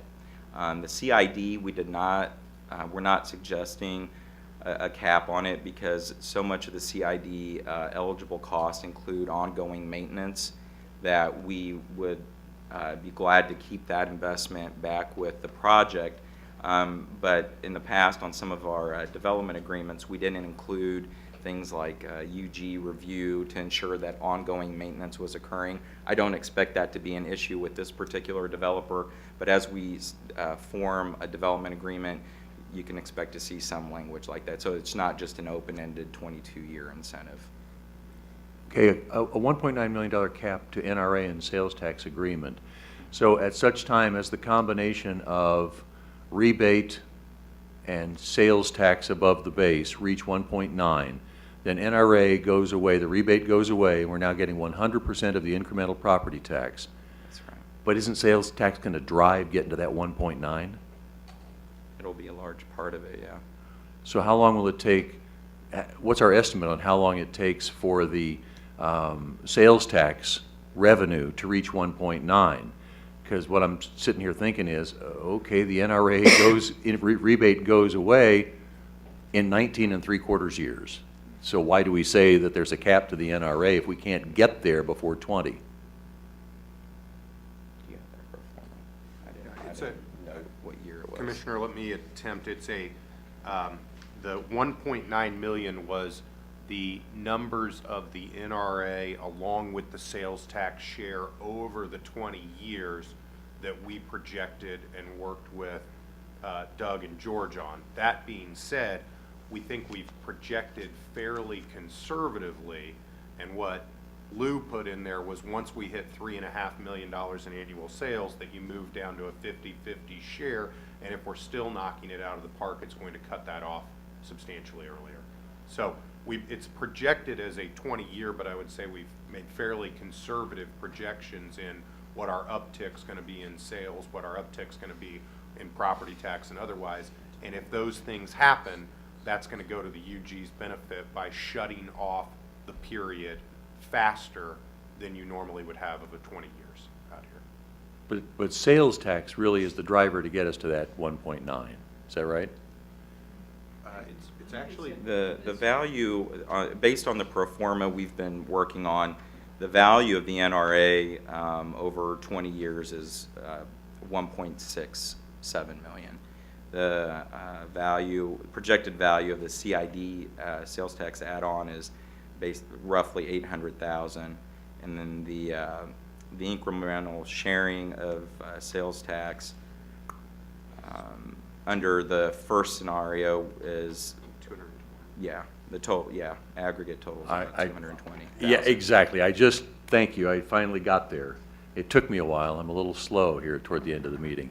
So we've still got the incremental increase in the total appraised value of the property, of which the NRA is applied to the increment, or what we calculate is the incremental. Okay, Yeah. I got it, thank you. These are all, all these Got it. incentives are incremental based. Got So, and one other huge piece to this is all projected as a pay-as-you-go project. So it's not anything that the UG's out in front of or putting their backing behind it. It's just making that increment available as the project comes together.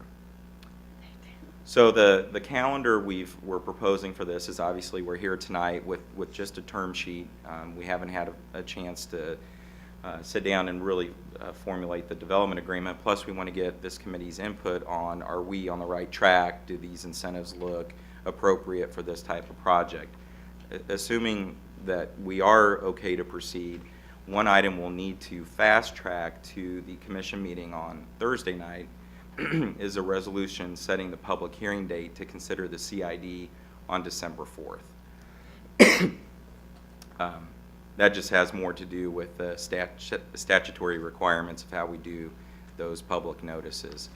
And then if we stay on that 4th schedule, we can come back December 1st to this committee. We'll have the development agreement done by then, and then proceed to the public hearing on the 4th for the CID and the development agreement. Something that occurs to me, and we could do this on every project that comes along, and maybe we do, and I just miss it too. But if nothing happened, if none of this happened, none of the development, none of the improvement, nothing happened, what's our best guess as to the change of property tax, change of appraised value and property tax over time? What's our best guess as to the change of sales tax over time? So we put all this in. How does that change what's returned to the UG in the first 20 years, and how does it change what could be returned to the UG after such time? So to actually try to get some estimate of what it means to us in our general fund at the end of the day, does doing all this give us more in 20 years than we would have gotten through natural forces or natural evolution, or whatever the answer is? I mean, staff can have an opinion on that. I would try, Commissioner, in that where we are is a center that was built in 1960, and Hunter can probably go into a little bit. It is owned by a large conglomerate of owners, probably 40 or 50 that were put together. Many of them are now retired, and they're on the coasts in retirement communities, and they just want their check and their income from that. There's been no reinvestment in the center. And if a active and productive developer like Lane 4 doesn't take this over, instead it will continue to likely sit in those type of hands. Those type of hands will do as minimal or as little as they can to reinvest and just try to continue to have tenants such as a check cashing location, a liquor store, a month-to-month rent Chinese restaurant in it. And I suspect that the future of this center would look very much like what the history of this center looked like. Declining tax values, declining sales tax values, and that the UG would actually see less, not more, over a period of time. We're holding the base steady and then also providing a sharing arrangement so that we can move forward and get this project acquired into productive hands and reinvigorate it. Much like what has happened with some of the projects that Lane 4 has taken on outside of the UG in your county to the south, which is really in some ways what this is modeled after. And maybe if it was okay, I'd turn it over to Hunter so he can say what attracted him in the first place. And I totally thank you for that. And I think that that's a little piece that we ought to consider putting into these presentations. Because what a lot of people do is they look at those numbers on the screen, they go, boy, that's a lot of numbers up there. Somebody's going to be making money. We ain't going to make no money. But in fact, we are. We're going to make money by preventing what looks like it could be a potential slide down in terms of valuation, in terms of sales. And so I think we need to emphasize that, yeah, it is a lot of money. There is a lot of money at play here. There's a lot of development at play here. And to be able to estimate to some degree or other how it materially changes what is or could come to the Unified Government General Fund, because I think that would go a long way to alleviate the concerns of many citizens who maybe don't have the crystal ball where they say, boy, I'll tell you what, if we don't do something, the property value is going to go down by 60%, which means 60% less property tax. And if we put a dollar on that, now all of a sudden we can kind of quantify what we're not only saving, but what we're gaining through all that. And I think that'd go a long way. Yes, ma'am. So as the commissioner for this district, can you take it back to the site plan from above, not street level? Okay, so I'll just tell you what's going on from a community perspective in District 3 in Rosedale. So you see all the houses in the background, the block of houses, and you see how this parking lot for this property kind of veers back there? Well, what is happening right now is there are a number of vagrants and other kinds of people similar to that cutting through this property and going to the back door of what is currently a thrift store, which I swear, if I would have known, I would have brought pictures, I thought for sure. You're nicer than I am, Hunter, because I would have brought pictures. So at least half of the inventory that should be in the thrift store is in the parking lot behind the building. And I'm talking clothing, just stacked up in heaps after pile and box after box after box. People are changing their clothes in the parking lot. Then after they get new clothes, I don't know how this works, but after they get new clothes, they go to the liquor store and they proceed to drink back here and leave bottle after bottle in the parking lot. I wouldn't have had to explain all that. I think just putting a big picture of what's going on back there would have, if nothing else, sold you on the development. I am getting routine complaints from the people that live in those houses that abut to that property, because that is all open. What you can't tell from the site plan is they can see directly back there. They've had a number of burglaries and robberies. Those that have been caught have been associated with this area, coming to this area to buy liquor and to get clothes from the thrift store. So it's definitely a community problem. I just want to fill you in on the community perspective, but I do have a question for the developers. Is that okay? Mm-hmm. Okay, so we talked about this between the three of us when we met, but I just want to make sure for the public meeting. One of the things I approached the developers about is that in order to eliminate foot traffic and the potential for crime in this area, I would like to see that area at the end, the parking lot that comes to a point. Do you see where I'm talking about? Over where it says Davidson and it has a point there. I would like to see a single family home be developed there and that not be a cut through anymore. Because I don't want foot traffic having access to the back of residential homes or the back of a retail establishment where things are dark and there's docking and there's product back there. So my question is, have you given that any additional thought, and are you opposed to that? Or No, we have, Ann, and thank you for that. We just had the opportunity as we've been on a very slow process with this project, and then all of a sudden trying to move very quickly to get moving before the end of the year. We just had an opportunity to meet with planning staff last Friday, and what we're trying to manage is also the parking counts for the project as well. It's our intention, and it may be helpful if I'll come full circle to that. Go ahead. But talk for a second about the thesis of this project. And as you may or may not know, we've made a very significant investment in the 39th and Rainbow Corridor, and are very interested in investing around that project and all the other good things that are happening. Some of this is happening organically. Joe's Kansas City continues to be best in class and a huge driver. The Walmart neighborhood market developed across the street in Westwood. Taco Republic was a big reason. Alan Galen's concept in the UG that inspired us to move forward on this project. And what we're after here is really a classic neighborhood shopping center with services that benefit the neighborhood. And a project that this is very much modeled after was our renovation and re-tenanting of the Corinth Shopping Center at 83rd and Mission Road, if anyone is familiar with that.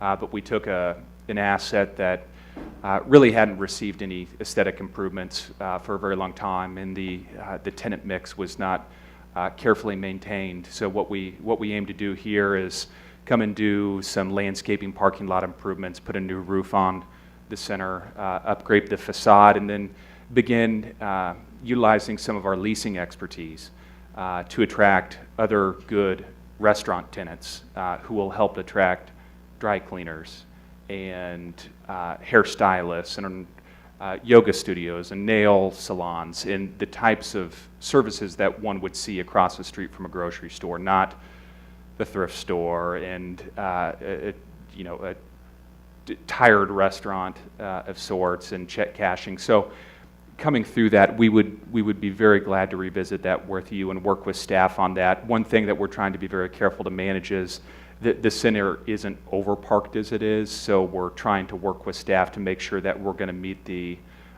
requirements for these various restaurants, but would be glad to continue those discussions. That'd be great. I just would, as a word to staff, if it comes down to meeting a parking ordinance, I would prefer that we protect the investment and the community and take on less parking, have a lower parking requirement, and convince the developer to do something in the way of residential on the backside to close it off, than requiring them to have the required parking. I think when you do the cost-benefit analysis for the community and the developer, I can't speak for you, but my personal opinion is having it finished out as residential at the tail end would be better. So looking at this on Google Maps, that point is actually lined for diagonal parking? Wow. It's very That's a strict. million miles away from the center. And by the way, the piles that you describe are visible from outer space because it's clearly here in the Google Earth aerial of the back of that store. Wow. At the bare minimum, Commissioner, we could probably put in a guardrail. Funny. Oh, my. I'm joking. Yes. But only slightly. Yes, exactly. Doug laughed back over there. Yes. You were winning there for a minute. Okay. So do we have to vote to approve the public hearing then for the CID? I think it's to fast track that resolution to Thursday night for consideration. Right, Judy. Yes. Okay. So I would, Setting a public hearing date for December 4th. so I'd move for approval. Second. It's been motioned and seconded to set the public hearing date for December 4th to consider a CID. Any further discussion? No guardrails. No That's all I have to guardrails. say. I don't think that'll be part of the CID public hearing, at least I hope not. Hearing no further discussion, roll call, please. Roll call, Alby, Aye. Walters, Aye. Surgeon, Aye. Townsend, Aye. McDermott. Aye. Gentlemen, thank you very Thank much. you. Brian, do we have to take action to fast track this to the November I- 6th? No? Already. So it is requested. Who is it requested of? has already approved that. By setting the agenda. So it's not requested of us? Pardon? It's not requested of us?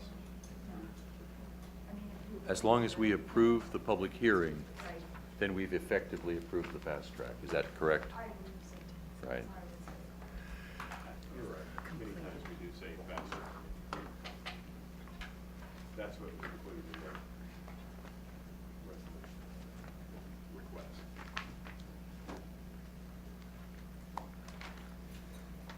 You're right. There it is in italics.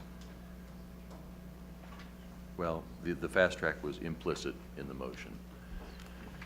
Okay. There you go.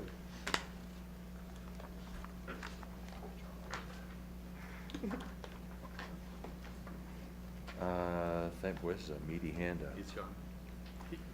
Now he left, right? Yeah, he did, in fact. I'm taking his papers out.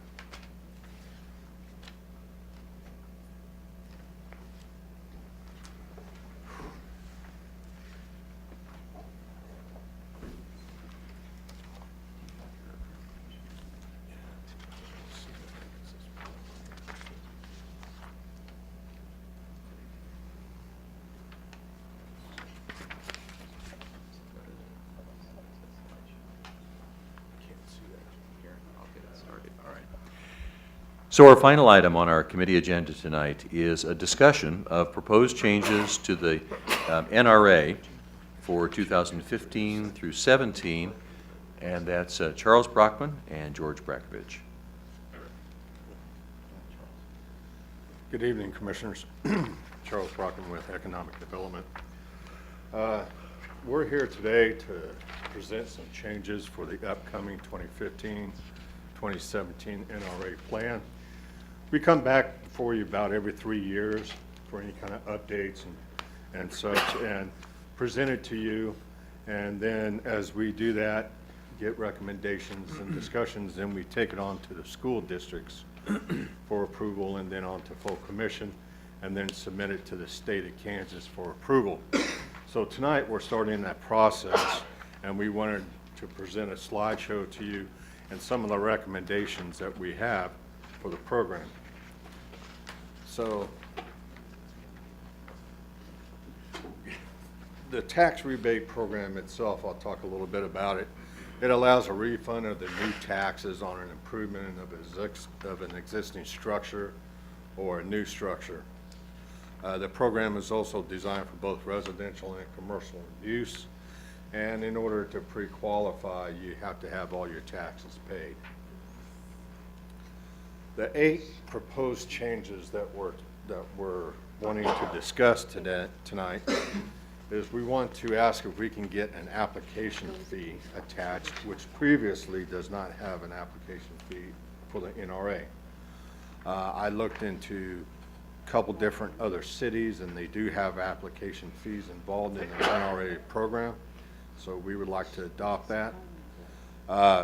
We also would like to discuss staff discretion for the base value of a property. Currently, if an application would be brought in today, the base value for taxes would be the application year. So whatever the base value of the taxes for 2014, that would be the base for the incremental increase. What we're wanting to do is have discretion to change that.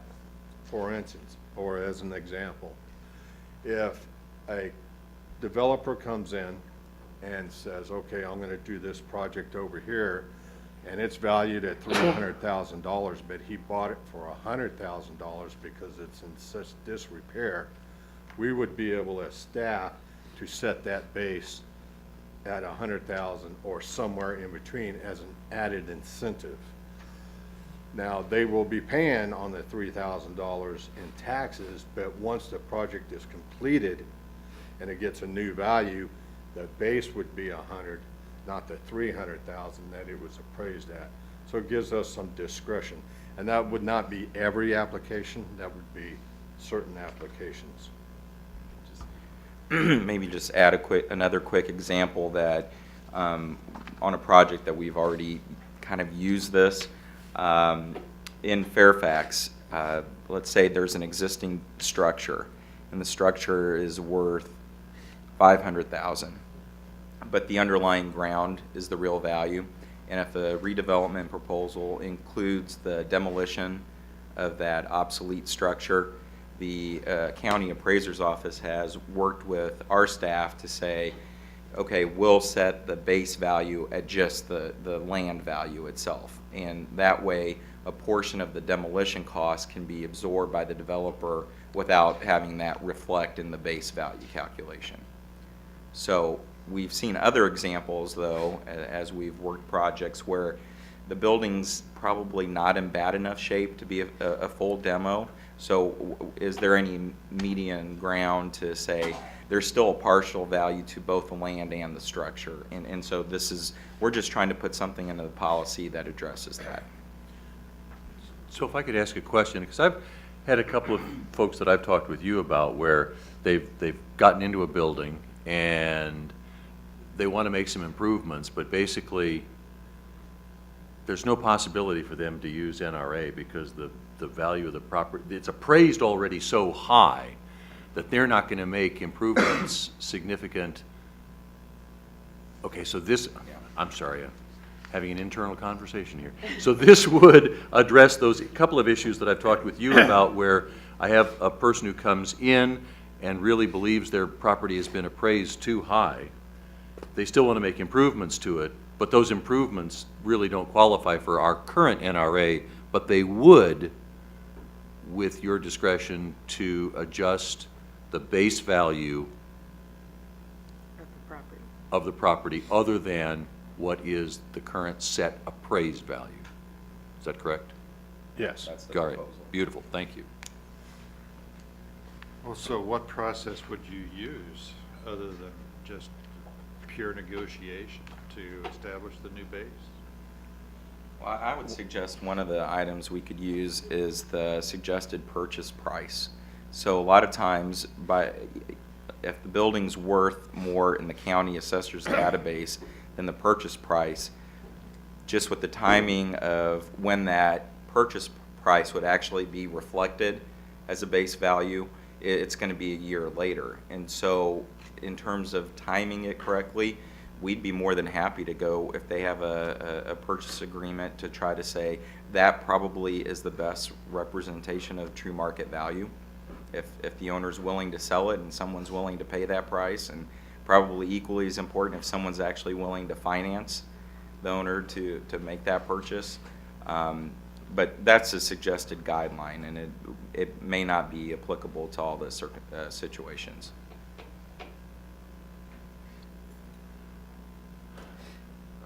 Right. Okay. Next. Oh, I'm sorry, yes, ma'am.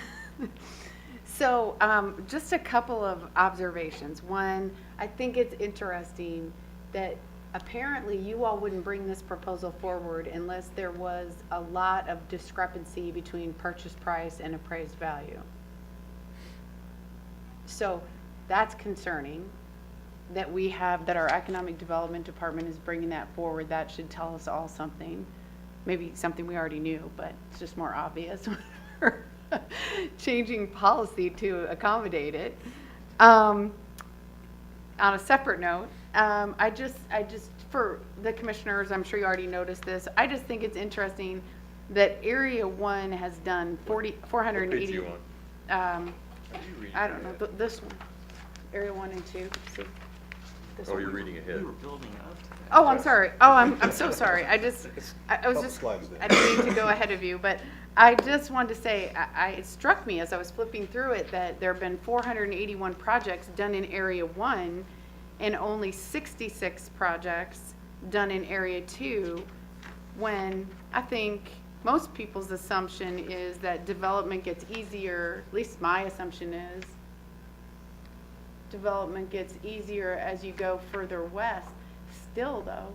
Yeah, and I didn't think about it since 2000, and these guys could probably give the dates as go through it. We only had Area 1 for a number of years, and then we just added in Area 2 later on. So Area 1's been in this for 17, since about 97, and Area 2's been in since when, 7 or 8, somewhere in there? 6 years ago, a few policies. Okay. That's the big discretion, which I didn't think about, but.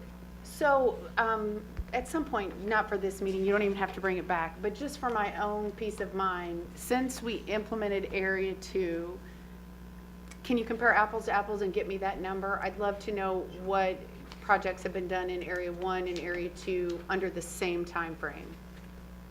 Again, you don't have to, unless somebody else wants that. I'm just curious. No, I think we have that, and we can get the information on residential for new and existing or rehab, and same on commercial for both categories as well. Yeah. School district will require it. when we go to them. Okay, I'd just like to see it, so I'm comparing both.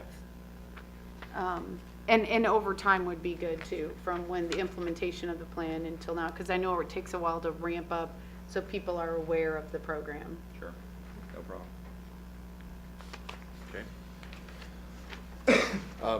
We also like to introduce an unlimited transfer of the original NRA application. We have, on several occasions throughout the last, since I've been doing it since 2012, folks did an NRA, and then their job requires them to move, and they want to transfer the NRA as an incentive to a new buyer. Our current policy says, no, you can't do that. We're requesting that there's an unlimited amount. It can be transferred. Up to the time limit of NRA. Right. So if it's a 10-year plan, so the current policy provides for a one-time transfer from a non-occupying owner to the new owner. So I think the purpose of that language was to entice residential home builders to go build a model home, know that they can have an NRA benefit until they sell the home and then it transfers. But as Charles mentioned, it's a bigger issue than you might just kind of think that it would be. But I think once it qualifies for the program, the incentive should run its term out. Good, because, the NRA is set to the parcel, not to the owner. So it's just natural. to move Okay, that way. well, let me see if I've got this right. So in the case of the Dollar General that was built in my district, a developer built that, and then immediately after it was built, he wanted to sell it. He could still do that, he can sell it, but when he sells it, he loses that NRA benefit. In the current policy, yes. In the current policy, are you suggesting we change that? Yes, yes. And who gets the benefit then? The new owner? The new owner would. So tell me more about why you think that should change. Convince me of that. Well, I've personally get a lot of calls from residents, mainly residents, very few commercial, that have asked, why isn't the NRA policy transferable? Because of our current policy says a non-occupying developer can transfer it to a new owner one time. So it's basically because there's so many inquiries about it, we were wanting to request that change. Well, I'm sorry, Doug, if you want to. Well, I was just going to say, and to go with the base of the program is to incent people to invest in areas to which they're not otherwise investing. One thing that you look at when you invest, whether you're building a house or you're building a commercial piece of property, is, if you think about it as a homeowner, I'm going to go there and I'm looking at my 10-year performer that I'm going to get out of the NRA in Area 1. But if I'm also looking at it that I may have to move sometime in 5 or 6 years, do we want to eliminate that person from our market? So let's say they're a new employee into General Motors or into some of our working areas where we're trying to get people to come into. They may know their job transfers. But if they can come in here and see I have a 10-year program, oh, but it's 4 years. If I get transferred out in 4 years and it's somebody that tries to buy this property that I've invested in and my pro forma needed 10 years to make it work, now I can't give it to someone else. So that's where I look at it. As Charles said, it's an investment in the property. And that property then performs out to whoever the buyer is of that property over the time period that we've determined now is eligible to make a change on it. And that's why we think, why not? Okay, so I just want to follow up on that and tell you, when it comes to residential, I don't have any issue with that new policy change. When it comes to commercial, I do not like it at all. Because I'll give you a great example. When we hit the recession and all those dollar stores popped up in our community, Dollar General, Dollar Tree, Family Dollar, whatever, there were a number of developers who were just prospectors who just found lots. The dollar stores had said, go out, find locations, build these things, get them wherever you can get them. And they did that. And they took out lines of credit. They built a bunch of them. Then they turned and sold them for tax write-offs to people out of our state where it's very difficult to hold them accountable with things like code enforcement and building inspection. The Dollar General in Arginine still does not have the C of O on that building, as you know, and that's because of the condition of it.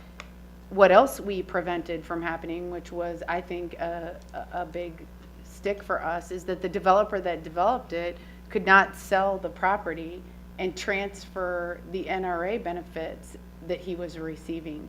So it wasn't very enticing to the new buyer. So I think there are it's a great way to use as a penalty. And maybe I can, this is just my first time seeing this, so if somebody sees something different, I like the idea, especially since the areas we're dealing with on NRA are 1 and 2, which tend to be more urban areas where we have to have better control over the kind of property owner and how responsible they are. Again, I have no objection to residential. I see that. I do, because, tell me if I'm right, you aren't eligible, are you eligible for this on rental property? Residential rental property? It doesn't matter if it's residential or new, or owner occupied, I'm sorry. Rental or owner occupied, you mean? Yeah, it's still single-family housing. It's single-family housing. So it's not multi-family Right. complex. Okay, so it's If you- different. You build a single house and then rent it, it still could be within that, but it's a single-family classification. Mm-hmm. Right.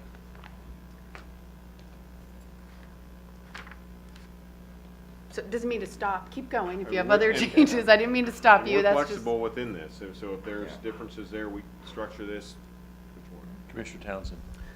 What was the thought or reasoning behind assessing a residential or homeowner potential fee, where there currently, from what I take, there is no fee associated with the application? Well, the application fee would be refundable. Is that, Oh, okay. yeah, it would be refundable for residential. And that's just a pre-qualification check to ensure that their taxes are up to date.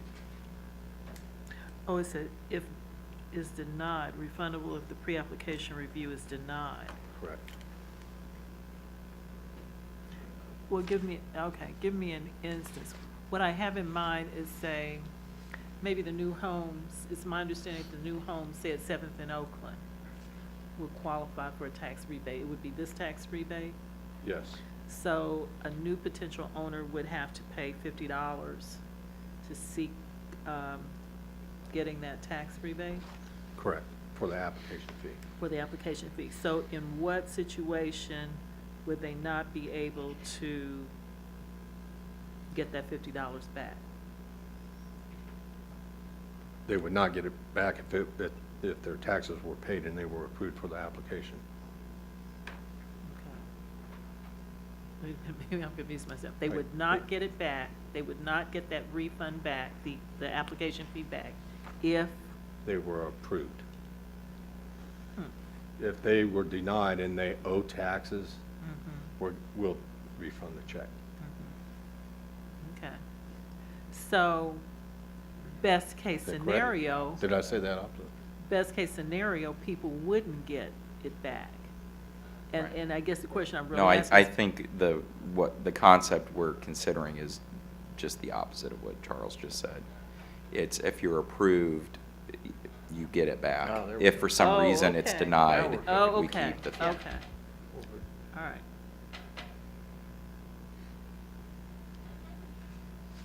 Because otherwise, it's a case of pay us some money to then spend some more money, Right, of which you get a little bit back. right.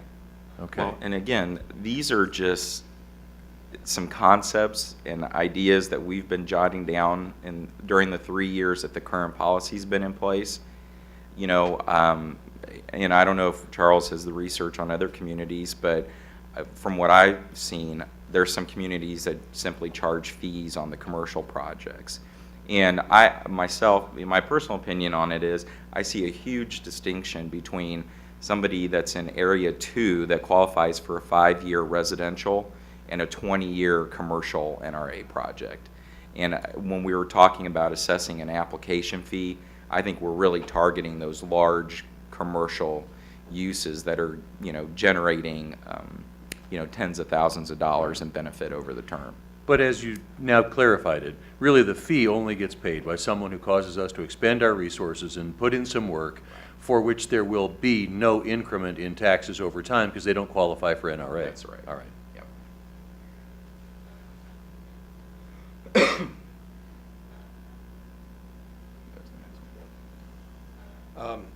If land bank properties are used, the fee is waived, application fees.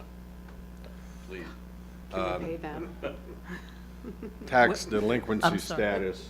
Would that be for residential or commercial? As long as it's land bank, the fee is waived. Both.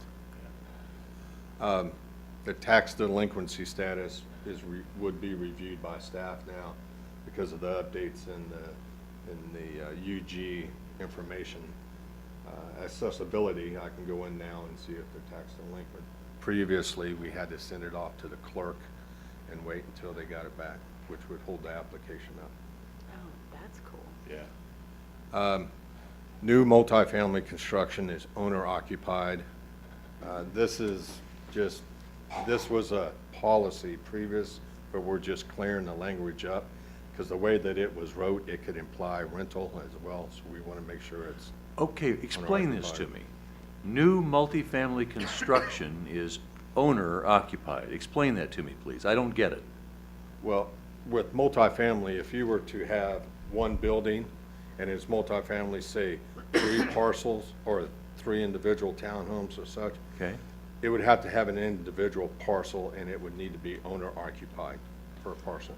So, So multifamily's misleading, but under NRA, if you think about residential, different residential categories, single family, duplex, everything else. okay, And so what we were trying to clarify is we had a project that wanted to use NRA that proposed to build townhomes, but they were 4 consecutive structures that shared a wall. And so when the economy hit, the project changed, and rather than being owner occupied, they wanted to go to leasing those. And so there was enough gray area in the policy that we really couldn't recommend going one way or the other. And so what we think the original intent of the policy is to say it's not intended for to be used by someone leasing the property. Okay, so It's let me make intended sure to be used by whoever made that investment. so on this case, you've got your 4 townhomes, a row of 4 townhomes. You're saying that each of those 4 Right. would need to be owner occupied rather than leased by some central agency to people who don't own them. That clarifies it, thank you.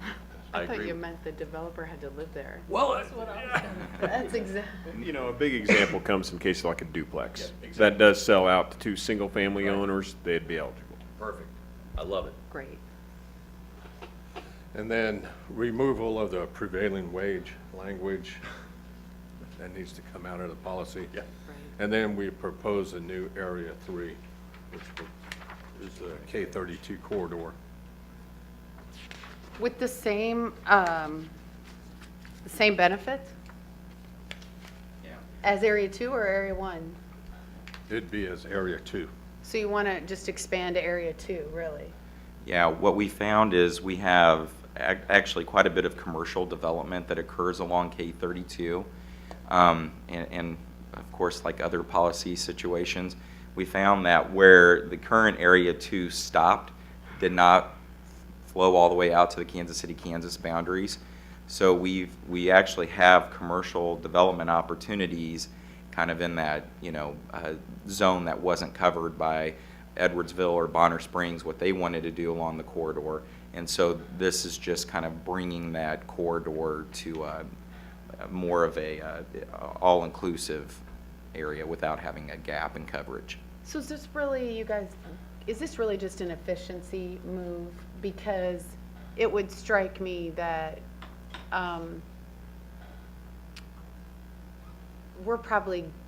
you can do either NRA or IRB.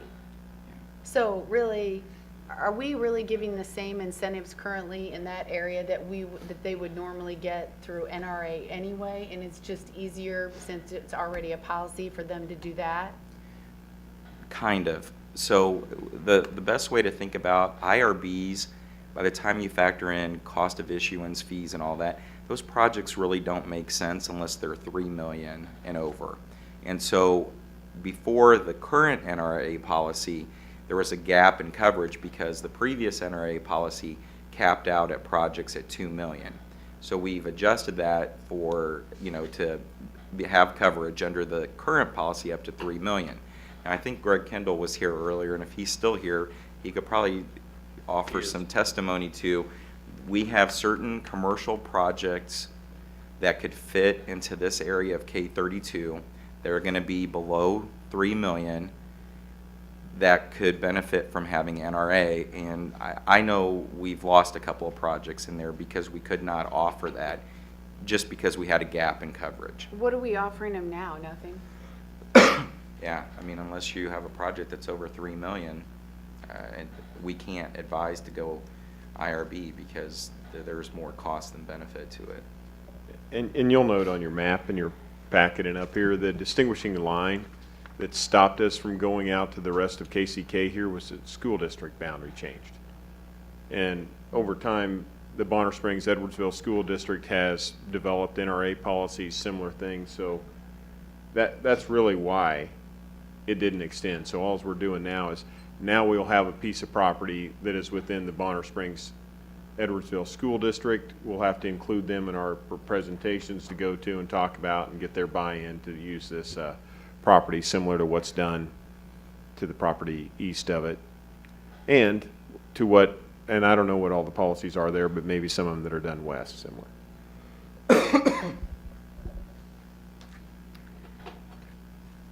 So I hate to admit this, but this little corner down here, this right here, Doug, if you just look on here for me. Can somebody give me a landmark or a point of reference for that? What's there? What's physically? Sorry. 435. Where are you Well, pointing? There's Look at that 435. corner, right? On the other Little left, side. Little left, that's coming down 435, so that's K32, and What's you're right there? coming into Edwardsville. But what is there? It's a Is car there- dealership there. Yeah, yeah, there's a, yeah. On nothing. that side of the highway, there's probably, that's mostly highway right away. Is this in front of the bank that you took me to, Jim? No, It's- that whole bank is, this is still in KCK. Yeah. So it's further west, the bank is. So it's not that far. Correct. What you're looking at on that side of 435 is essentially, there's right of way in there. Yeah, I think grass is probably the right term. I'm not sure that's even developable right on that side. I don't remember. Coming to the other side in that area is really more key to what's development opportunities in the property to the north.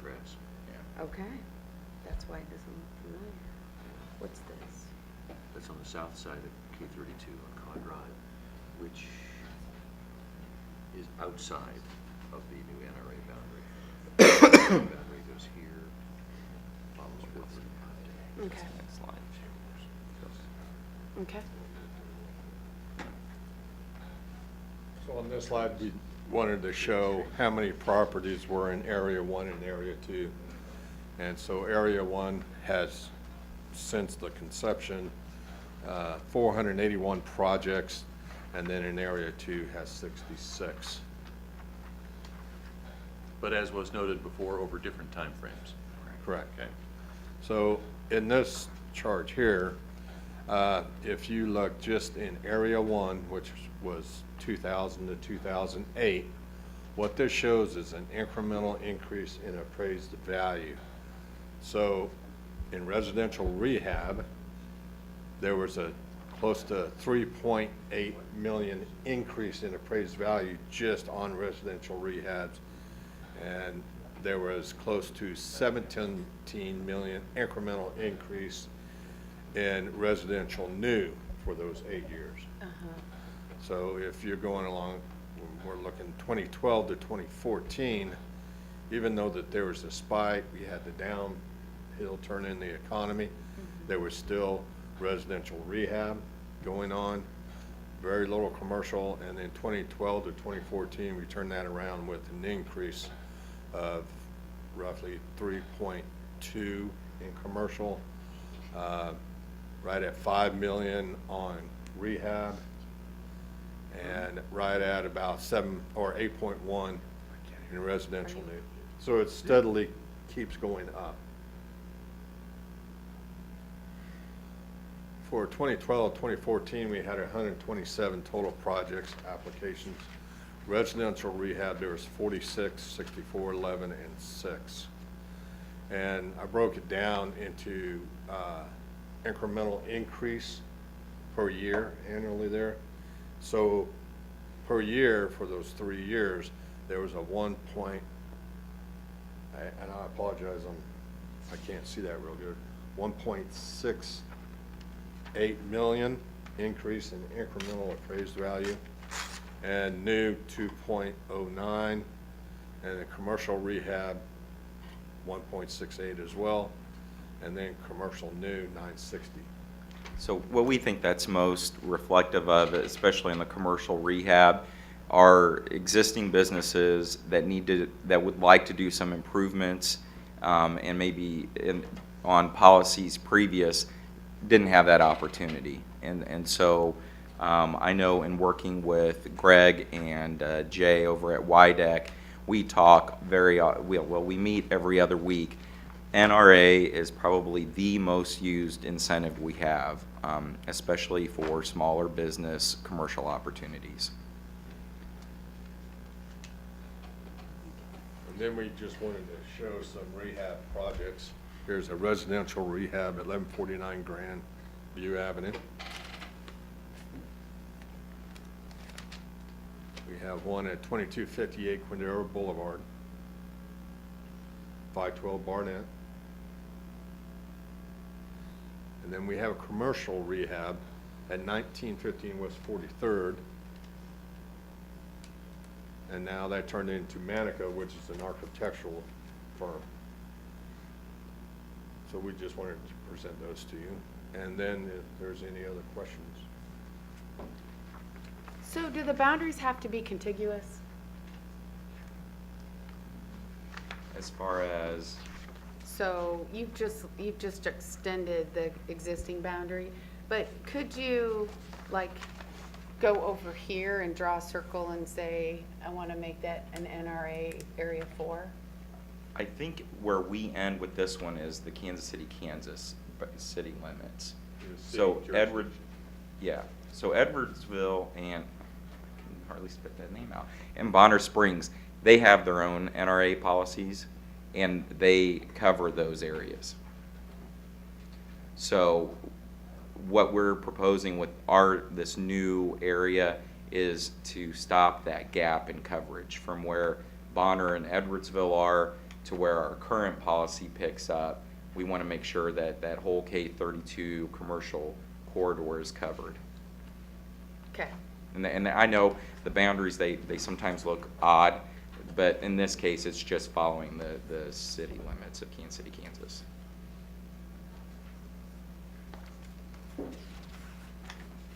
Any other comments or questions? Let me make sure that I understand what's next. So the items marked for discussion only tonight. So you're going to present this information to us as the proposed 8 bullet point changes to get initial feedback that may shape the final version of this. Yes. And already we've heard from Commissioner Murguia a concern about the ability to transfer NRA for commercial properties. Yes. What should the rest of us be doing between now, because now you have to begin to roll this out to the school districts who are our partners in this, right? Yes. Yes, and I will say this, it's a fairly entailed process from this point forward because, as you can imagine, there are many new school district members who have come onto their boards who don't know anything about an NRA policy or what it is or that it even exists, and they're not used to work with taxing policies. So we have to go first have a conversation with the superintendents who I think fortunately, well, no, not all of them. I guess we only have 2 out of 4 that have witnessed this before. So we'll have to meet with them, talk to them about it, then get on their board, probably go present to their board, who may ask for us to come back later, or they may just acknowledge and approve. They'll take it, sometimes they take action that night, or they'll take action on a later night. So it gets to be a fairly involved process moving forward. And additionally, we also do the community college. I believe Dr. Gibbons was within her first couple of months on the job when we took it to her 3 years ago and started this process. So making sure we leave this committee with pretty good direction is important, because ultimately, yeah, they're not taking final action. They get the input on it, and then we got to take back a policy to them that's an interlocal agreement. If there's any final tweaks or anything like that after we talk to every school board, you know, and communicate that back to them and say, so we try to hold community college as the latter one, because they cross over every one of these jurisdictions.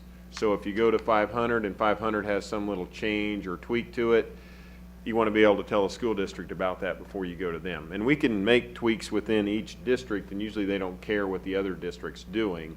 So that does give some independence in that regard. But we like to be on the same page with you all when we start to do that. And I will say, in comparison to where we've been in previous years, this is a fairly mild adjustment, adding obviously a new proposed area to touch the Bonner Springs school district is a big one, because we've never been to that district before, but they're familiar with it because they have it in their community, because they have different areas of NRA. Will these changes come back to the commission then for a final approval or vote of some sort? Yes. Yes. So although it will come back to us for a final vote at some sort, at some time, what you're really asking is for kind of a general consensus that we agree with the direction presented in the 8 changes, and that we continue to talk with you about concerns regarding any of those 8 changes. Yes. Okay. And I think, just real quick, kind of, well, what's the end game in terms of a calendar item? It's our goal to get this before the State Attorney General in February of 15 to get the final approval. Beautiful. Commissioner Townsend? Yes, I guess I'm still thinking about the residential owners that we want to bring people into these areas. There's currently no application fee. Even if they get it back, why put it there in the first place?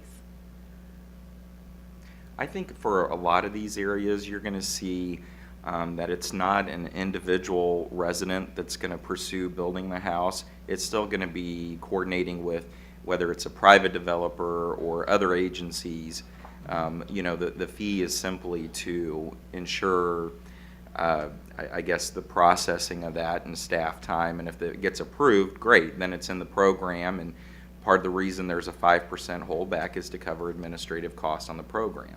But if it's not, and we're honestly, I mean, we thought $50 was a nominal fee to ask to have staff, you know, process that request. Well, I understand what you're saying. I'm still thinking about this being an incentive, though, for people to come in.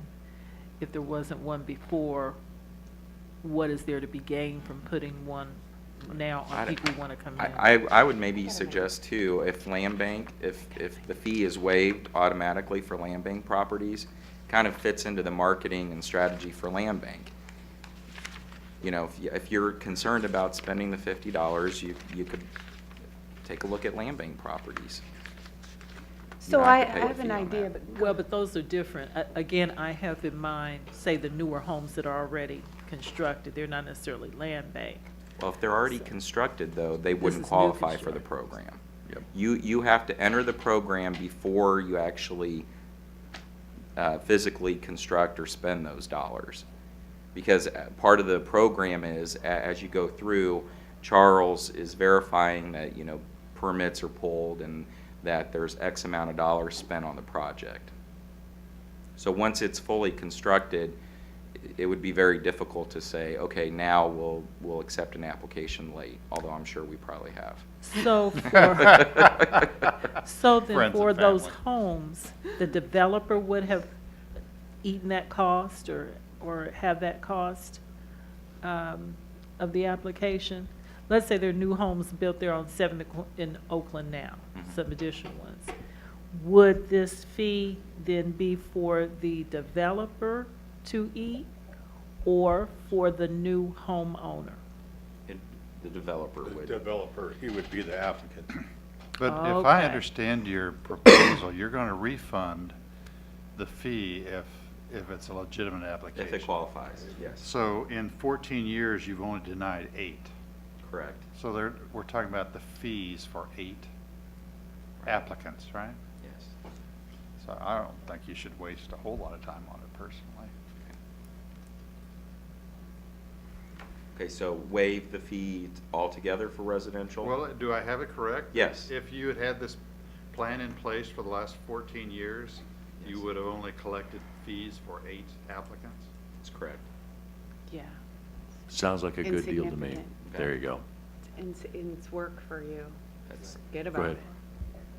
it. And then, guys, I just want to clarify, the commercial fee, which is what we're really after here, because that's comparable to the IRB, which we collect percentages of what, so if somebody does a $10 million IRB, we collect a couple % off that in a fee rate. So that's where the huge disparity was, that somebody comes out and does a $1 million commercial project. We do as much work in processing all this, and there's no fee at all. We're not refunding the commercial fee, are we? I don't believe that's the intent. Okay, so I just want to make sure, so That makes sense. we're instituting a commercial fee. It has a stair-step process, I believe, too. We didn't talk about that a whole lot. Charles, would you go through what so I want to make sure it's $500 for a certain amount, and then up to $1,000 a certain amount, and then we keep it, no refund. Well, what we have it as, if it's over, it's $1,000 if it's over $10 million or under $10 million, and $2,000 if it's over $10 million. 1 million? 10 million. 10 million. So projects from 1 to 10 million, but we can certainly scale it. When we look at IRBs, there's a percentage fee based on, so collected up to a certain point, and that threshold is 10 million. So we try to model it to keep consistent for when we're rolling through policies and incentives. But we can certainly slide that back, you know, maybe using 3 million as the first threshold. Okay. Go ahead, so I don't have to. Okay, NRAs, and we just went through, typically we Yeah. change to an IRB at 3 million. Right. So NRA policy of going 1 to 10 million? Yeah, we could go to 3 million. No, I didn't even think we used NRA once we went No, over the- 3 million. For special project. Oh, areas. okay, the special project areas where we're doing a special 20-year type time frame. So those are ones that come back before the governing body, It- like the Fairway project area. Exactly. Okay. All right, thank you. That's what it confused me. Any other comments or feedback? Certainly, we have the opportunity to provide feedback going forward from here. My suggestion as you go and do these presentations to other groups would be for each of the bullet points where you suggest that there's going to be a change made, a brief statement, doesn't have to be on the PowerPoint slide, but a brief statement as to how this will benefit everyone involved. So I just want to tell you, I just want to add something. You guys do a great job on this. You stay on top of it. You are constantly looking at ways to refine it. You just do a great job. And I know since I've been here, you've been in front of me several times on this issue. And really, I'm just trying to make a point on a different thing I'm working on with some commissioners here, that this is what you get, this great program, when you just start something new and you refine it over time. So I think this is a great example of that and how effective it's been. I think this has been a very effective tool. Sometimes you just have to start when everything is not perfect, and then annually or every 2 years, work on it as you go along. And you guys really stay on top of it, which I appreciate. And as a result, we continue to develop a better and better project. Charles, program, this yes. is all the kudos to Charles. This is one of the programs he administers, so he deserves a lot of credit. Thank you, George. We appreciate the work. I want to, again, apologize, Commissioner Townsend, for flip-flopping that refund. No apology Life needed. is good. All right, if there is no other discussion on this item, that is the last item on our agenda. We are adjourned. See, this could say